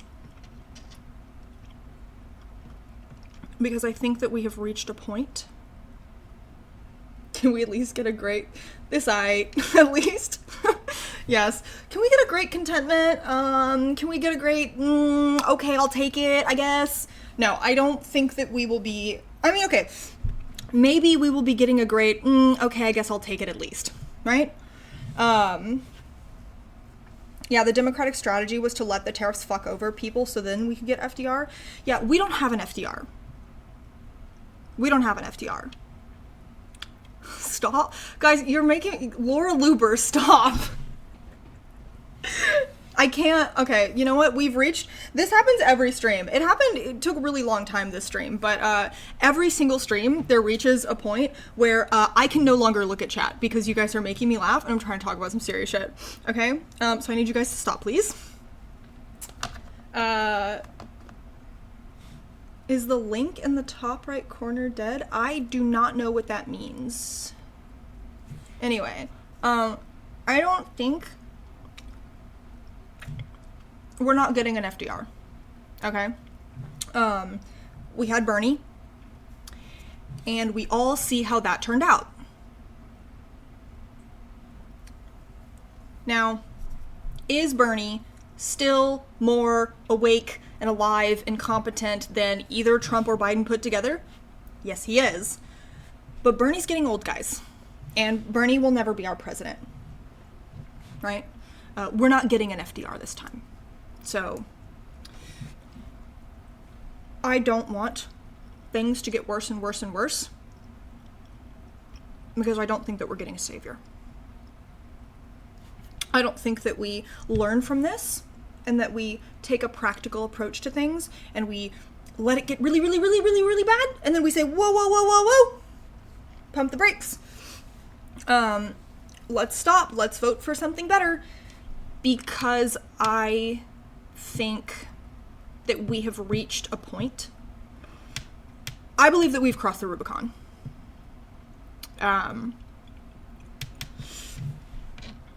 For a very long time, I was a reformist, right? I've been a democratic socialist. I've considered myself to be a pragmatic, reformist democratic socialist, right? I believe in empiricism. I believe in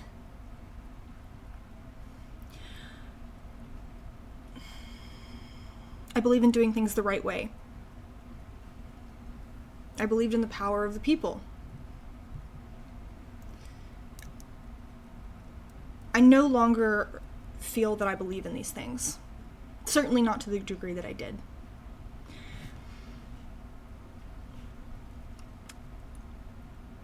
I'm not a Maoist. Okay? I'm not a, what do they call them? Third worldists?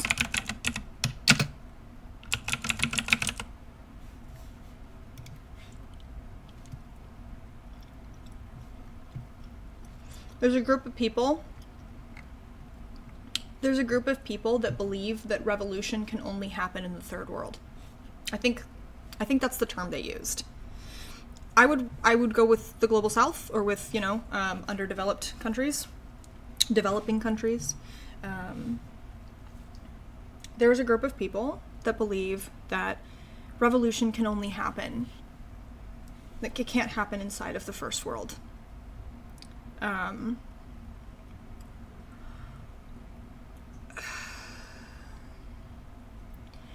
I feel that I am at a point where I still believe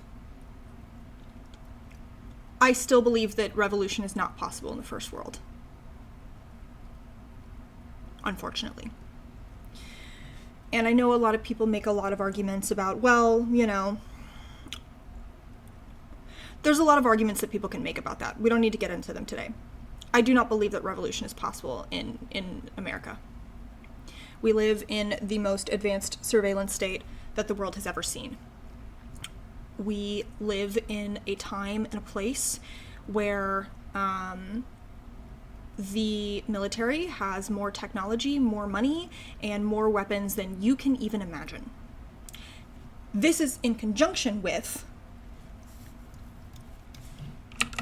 the world's most advanced surveillance system, right?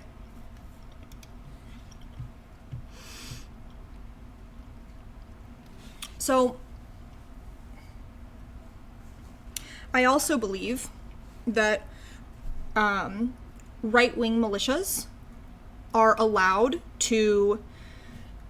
I believe that right-wing militias are allowed to exist in a way that left-wing revolutionary groups and militias never would. Right?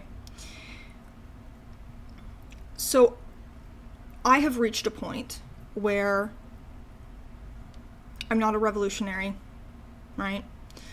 Not because I disagree with it, but because I think that it's not real. It's not real for us. I also am losing faith. I'm also losing faith in reformism. I do not believe that American democracy is real in the way that we understand it to be real. I think when we know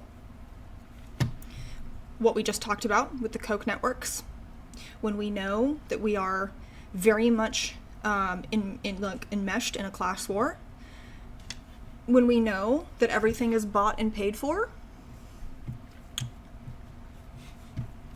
when we see the richest man in the world buy one of the largest communication platform, buy the president, and, talking about buying TikTok.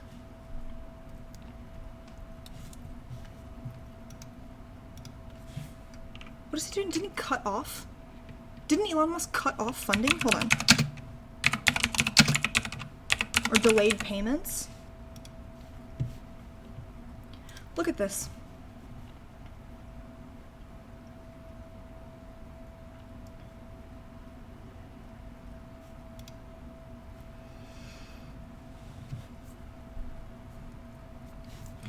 Elon Musk's Doge Commission gains access to sensitive Treasury payment systems.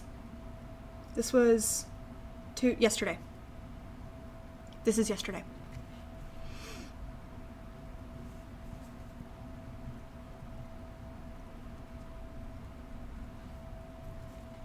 He also has access to the Treasury. Yeah, that's what I'm saying. I'm talking about right now. He has access to the Treasury.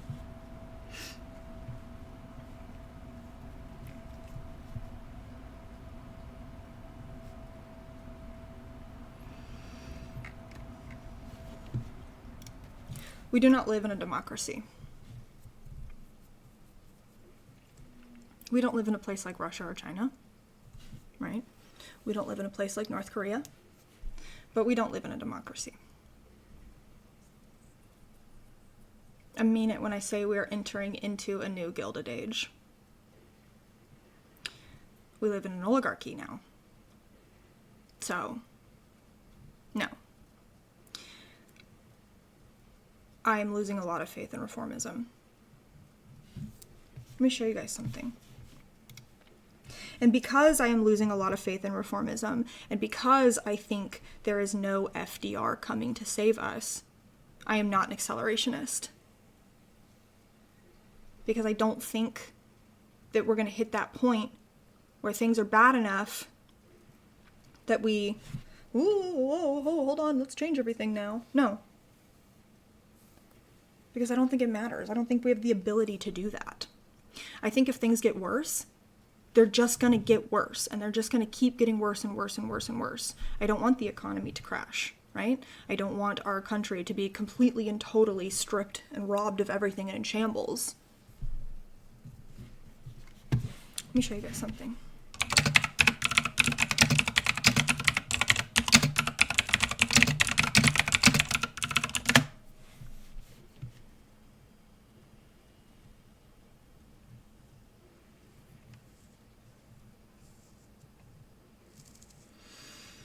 Oh, that's very interesting. Hold on. We're going to go to Kyle Kulinski's channel for a second. You guys know Kyle Kulinski. We like Kyle here. Friend of the show, Kyle Kulinski. Kyle Kulinski has no idea who I am.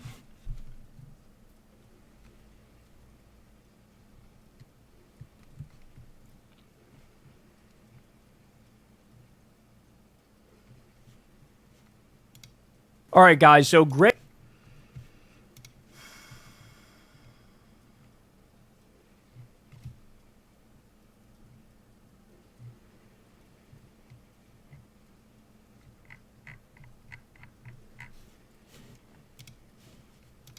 Palast is a legendary investigative journalist. And so what he's been doing lately, he's been on the beat of trying to figure out, hey, what really went down in this last election, right? What really went down in this last election? Because, look, keep it real. Some things just didn't smell right.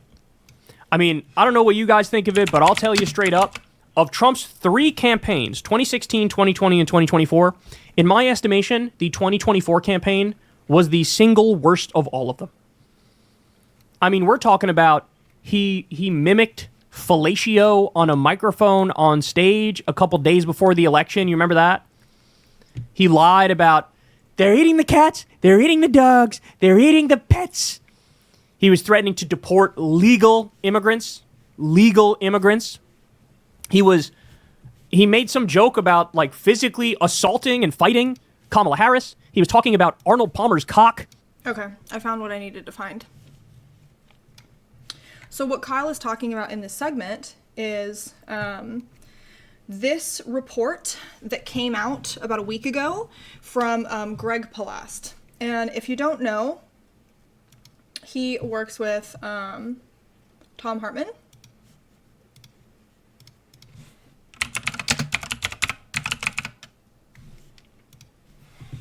Tom Hartman, who is a progressive who has his own radio show. So you guys should check him out if you have not. He's very cool. So initially, none of this is new. The GOP has been cheating forever. Yes, I understand that, right? That's what we get things like gerrymandering from, which Democrats also participate in, but not anywhere close to the level that Republicans do. Republicans have always purged people from voter rolls. Republicans cheat, they always have. This is not new information, right? But I do think that being flippant about it and being like, oh, none of this is new, I think you're kind of missing, like, the significance of the context in which this is happening, right? We know that Republicans cheated when it was Bush v. Gore. We know that Gore should have won. We know that Hillary won the popular vote. They cheat. They do that. I understand that. However, this was a moment where the stakes were the highest they've been, right? This is a moment where if we don't get a handle on climate change, we're talking about the end of everything. Republicans are a genuine existential threat. And not like, oh, they're evil, they're gonna do bad stuff to the, that's not what I mean. They're not an existential threat because they're going to gut Social Security. They're not an existential threat because they are gonna put people in concentration camps. Are they bad and evil for doing that? Are they extremely fascistic for doing that? Yes. Do not make any mistake here.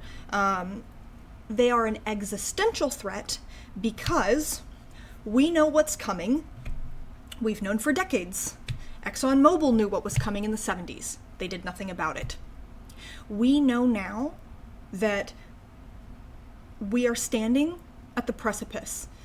We know now that if we do not take action, and immediately drastic action that might be even in the realm of degrowth, we're done. That's it. There is no coming back, right? We will see wars over water. We will see wars over food. We will see mass migration that makes the kind of migration that people bitch about now, makes it look like a joke, right? This is the most serious anything could ever be. And they don't care. They don't care. In fact, they're pushing forward, right? Republicans are an existential threat.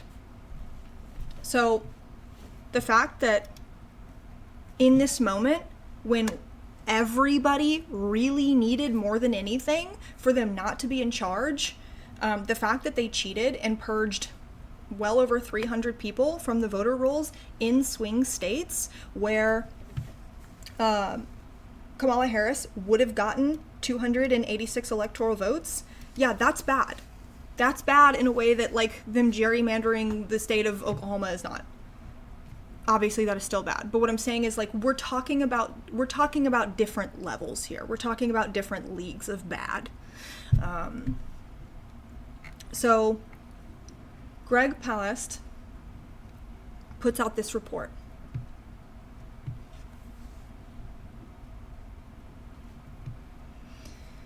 And initially, I was a little skeptical, right?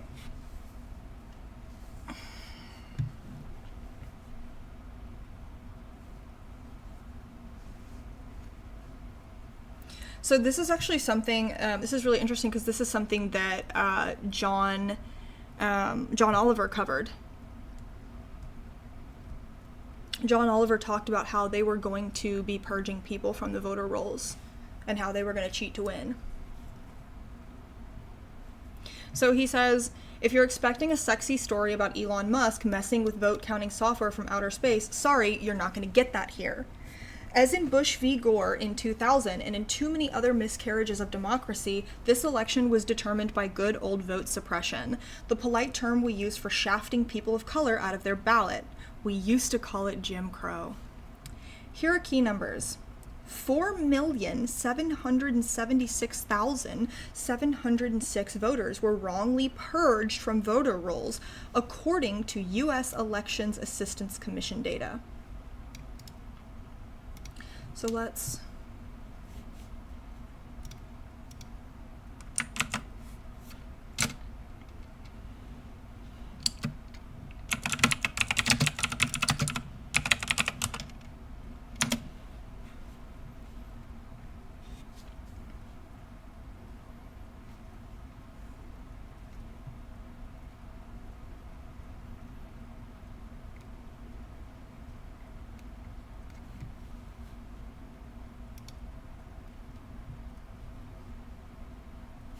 All right, we're gonna take a look at that later.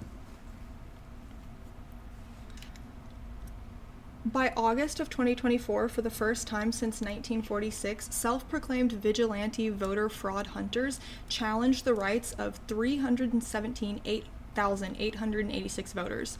The NAACP of Georgia estimates that by election day, the challenges exceeded 200,000 in Georgia alone. No less than 2,121,000 mail-in ballots were disqualified for minor clerical errors. At least 585,000 ballots cast in precinct were also disqualified. 1,216,000 provisional ballots were rejected and not counted. 3.24 million new registrations were rejected or not entered on the rolls in time to vote.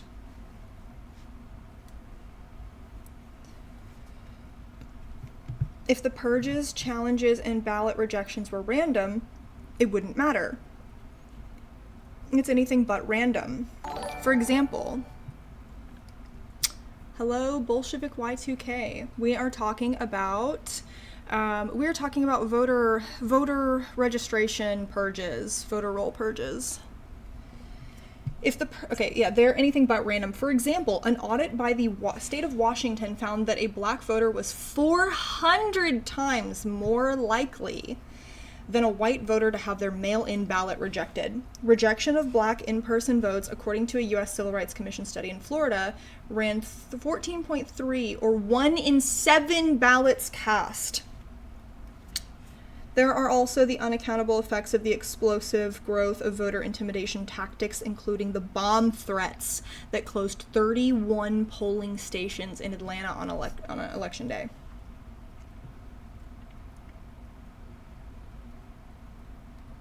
So,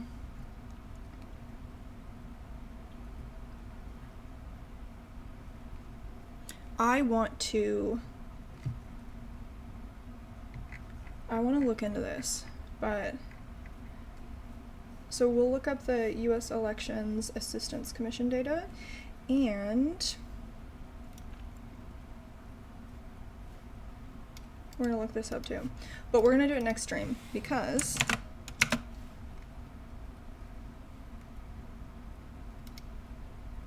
Jesus fucking Christ. Okay, we're gonna do it next stream because it is 3 o'clock and I am tired and I need to get some sugar in me and I need to eat some protein because I have the gym. I have to go to the gym in a little bit, so I need to get ready for that. How long have we been going for? Almost 3 hours. Almost 3 hours. That's pretty good. Okay. I love you guys so much. Today has not been fun and cheerful. I understand that. I know that the streams are generally much higher energy. They're a lot sillier. They're a lot goofier.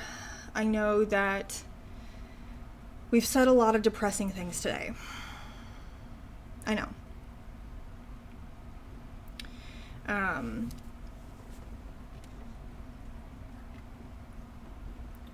I don't want you guys to doomer unnecessarily. Today we needed to be serious because the things that are happening right now are bad and serious, and they're deserving of, I think, being covered with the gravity that they deserve, right?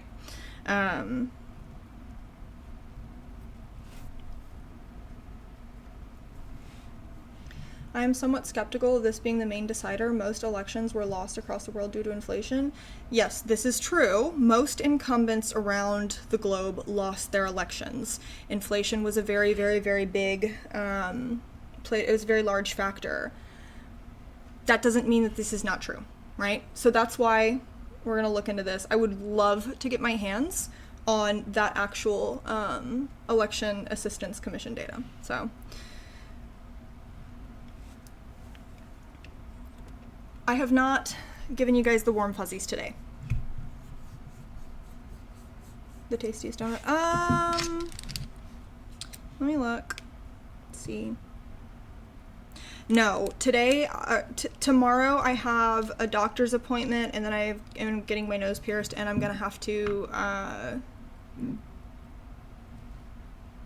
stream, or I'm gonna have to make content, and I probably will have to go to the gym. So tomorrow's gonna be insane for me.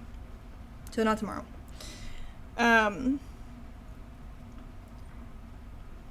Things are scary right now. I know. And I don't want my anxiety and my fear to be your anxiety and your fear, right? In moments like this, when we feel that we cannot depend on the systems, when we feel that we cannot depend on our congresspeople, when we feel that we cannot trust the media, when we feel that there is no FDR coming to save us, what do? The answer is not we give up. The answer is not that we lay down and die. When things look bleakest and the darkest, we take care of us. Now more than ever, it is incredibly important for you to craft, cultivate, and nurture community. There are programs in your city that are put in place to help people. That's right. No one is coming to save us. So we need to save ourselves. Right? So there are, if you are a religious socialist, there are church programs. There are lots of church programs in your city, your town, whatever, that are doing outreach. If you are more secular, there are organizations like Food Not Bombs, right? There are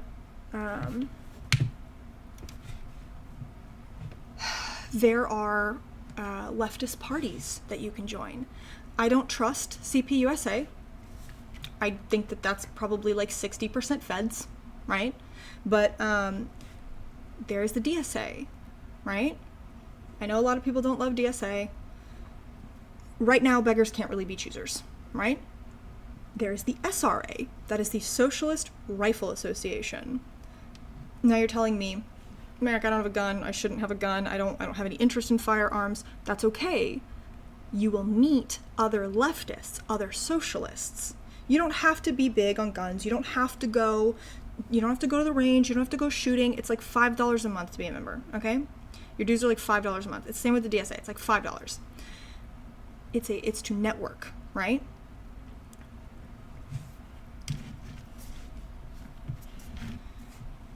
There are organizations in your community that will feed you, that will allow you to feed other people.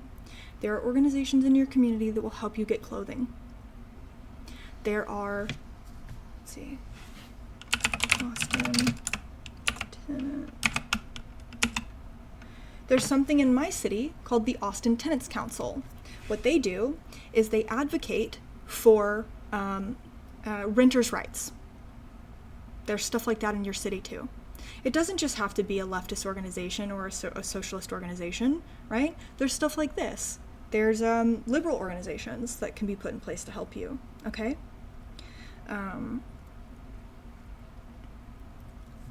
We have to do the best we can for each other right now. You give what you can and you take what you need, right? If all you can give is your time to go down once a week to cook for an organization that feeds people, that's okay.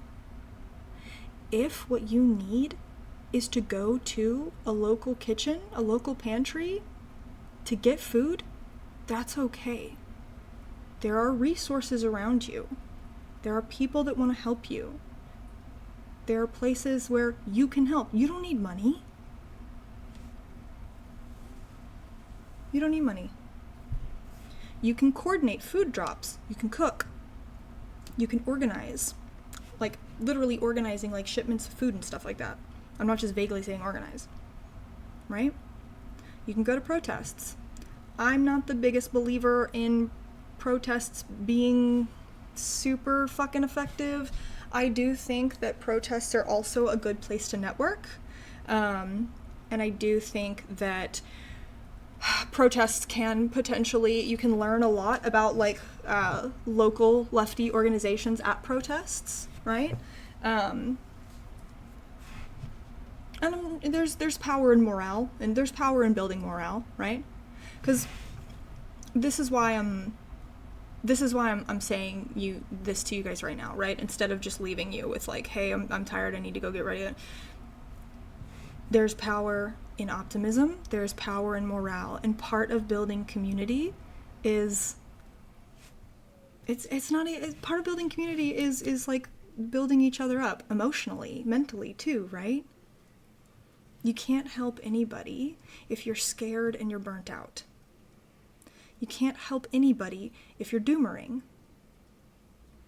Now, I understand that a lot of us have reasons to be scared. I'm not saying don't be scared. I'm not saying you can't have days where it's too much. I'm not saying there's something wrong with you if you are already burnt out. I get it. I do. But what I am saying is that going forward, things are going to be bad. And we need to depend on each other. We need to take care of each other. Because we can't depend on institutions. So what you need to do, for me, is you need to take care of yourself too. Right? You need to be drinking a lot of water. You need to be eating foods that are good for you. Try not to drink too much. Probably shouldn't be doing a lot of drugs. I need you to be sleeping. Right? I need you to be working out, exercising, however you can. Some of you are not going to be able to. Some of you are disabled. Some of you can't afford to go to a gym. That's okay. You don't need a gym. You can do HIIT workouts in your living room. You can find them on YouTube, right? Some of you have really extreme, crazy energy issues. Working out feels gargantuan, like climbing a mountain. I know, because that was me for many years. That's been me. I still feel that way a lot of the time, but I push through it. So, what we're not going to do is we are not going to fall into despair, okay?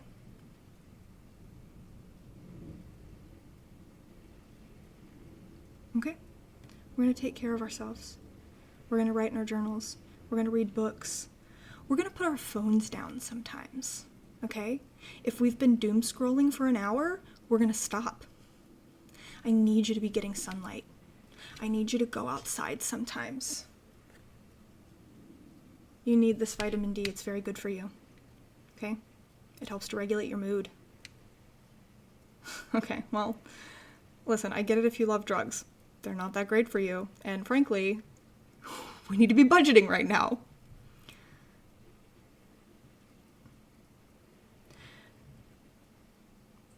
People will talk to you about joy being an act of resistance.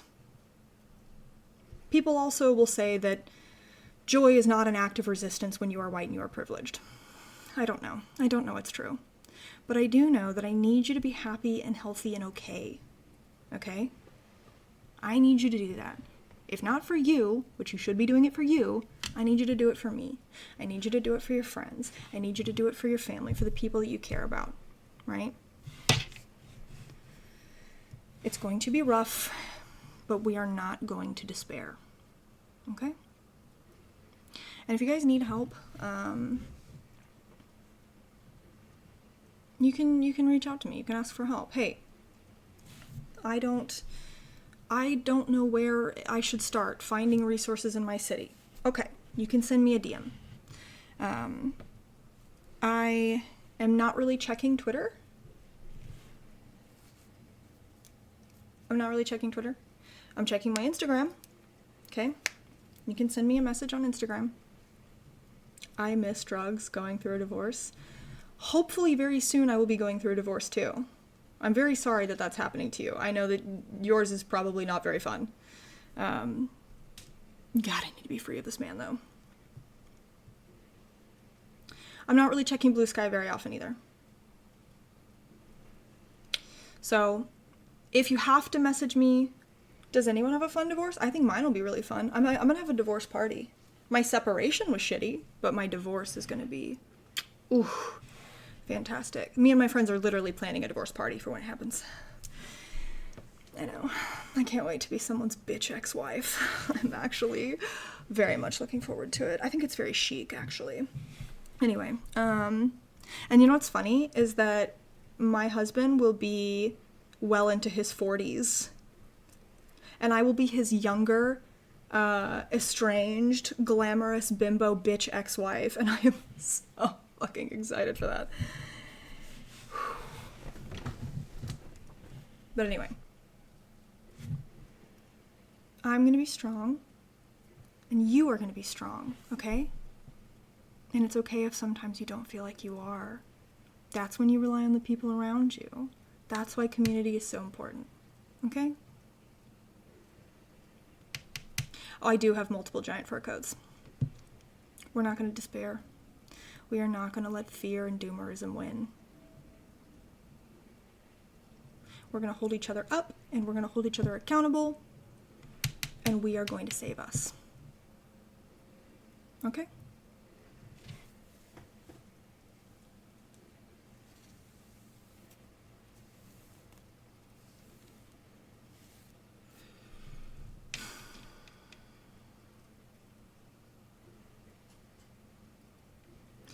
I will answer questions about that later.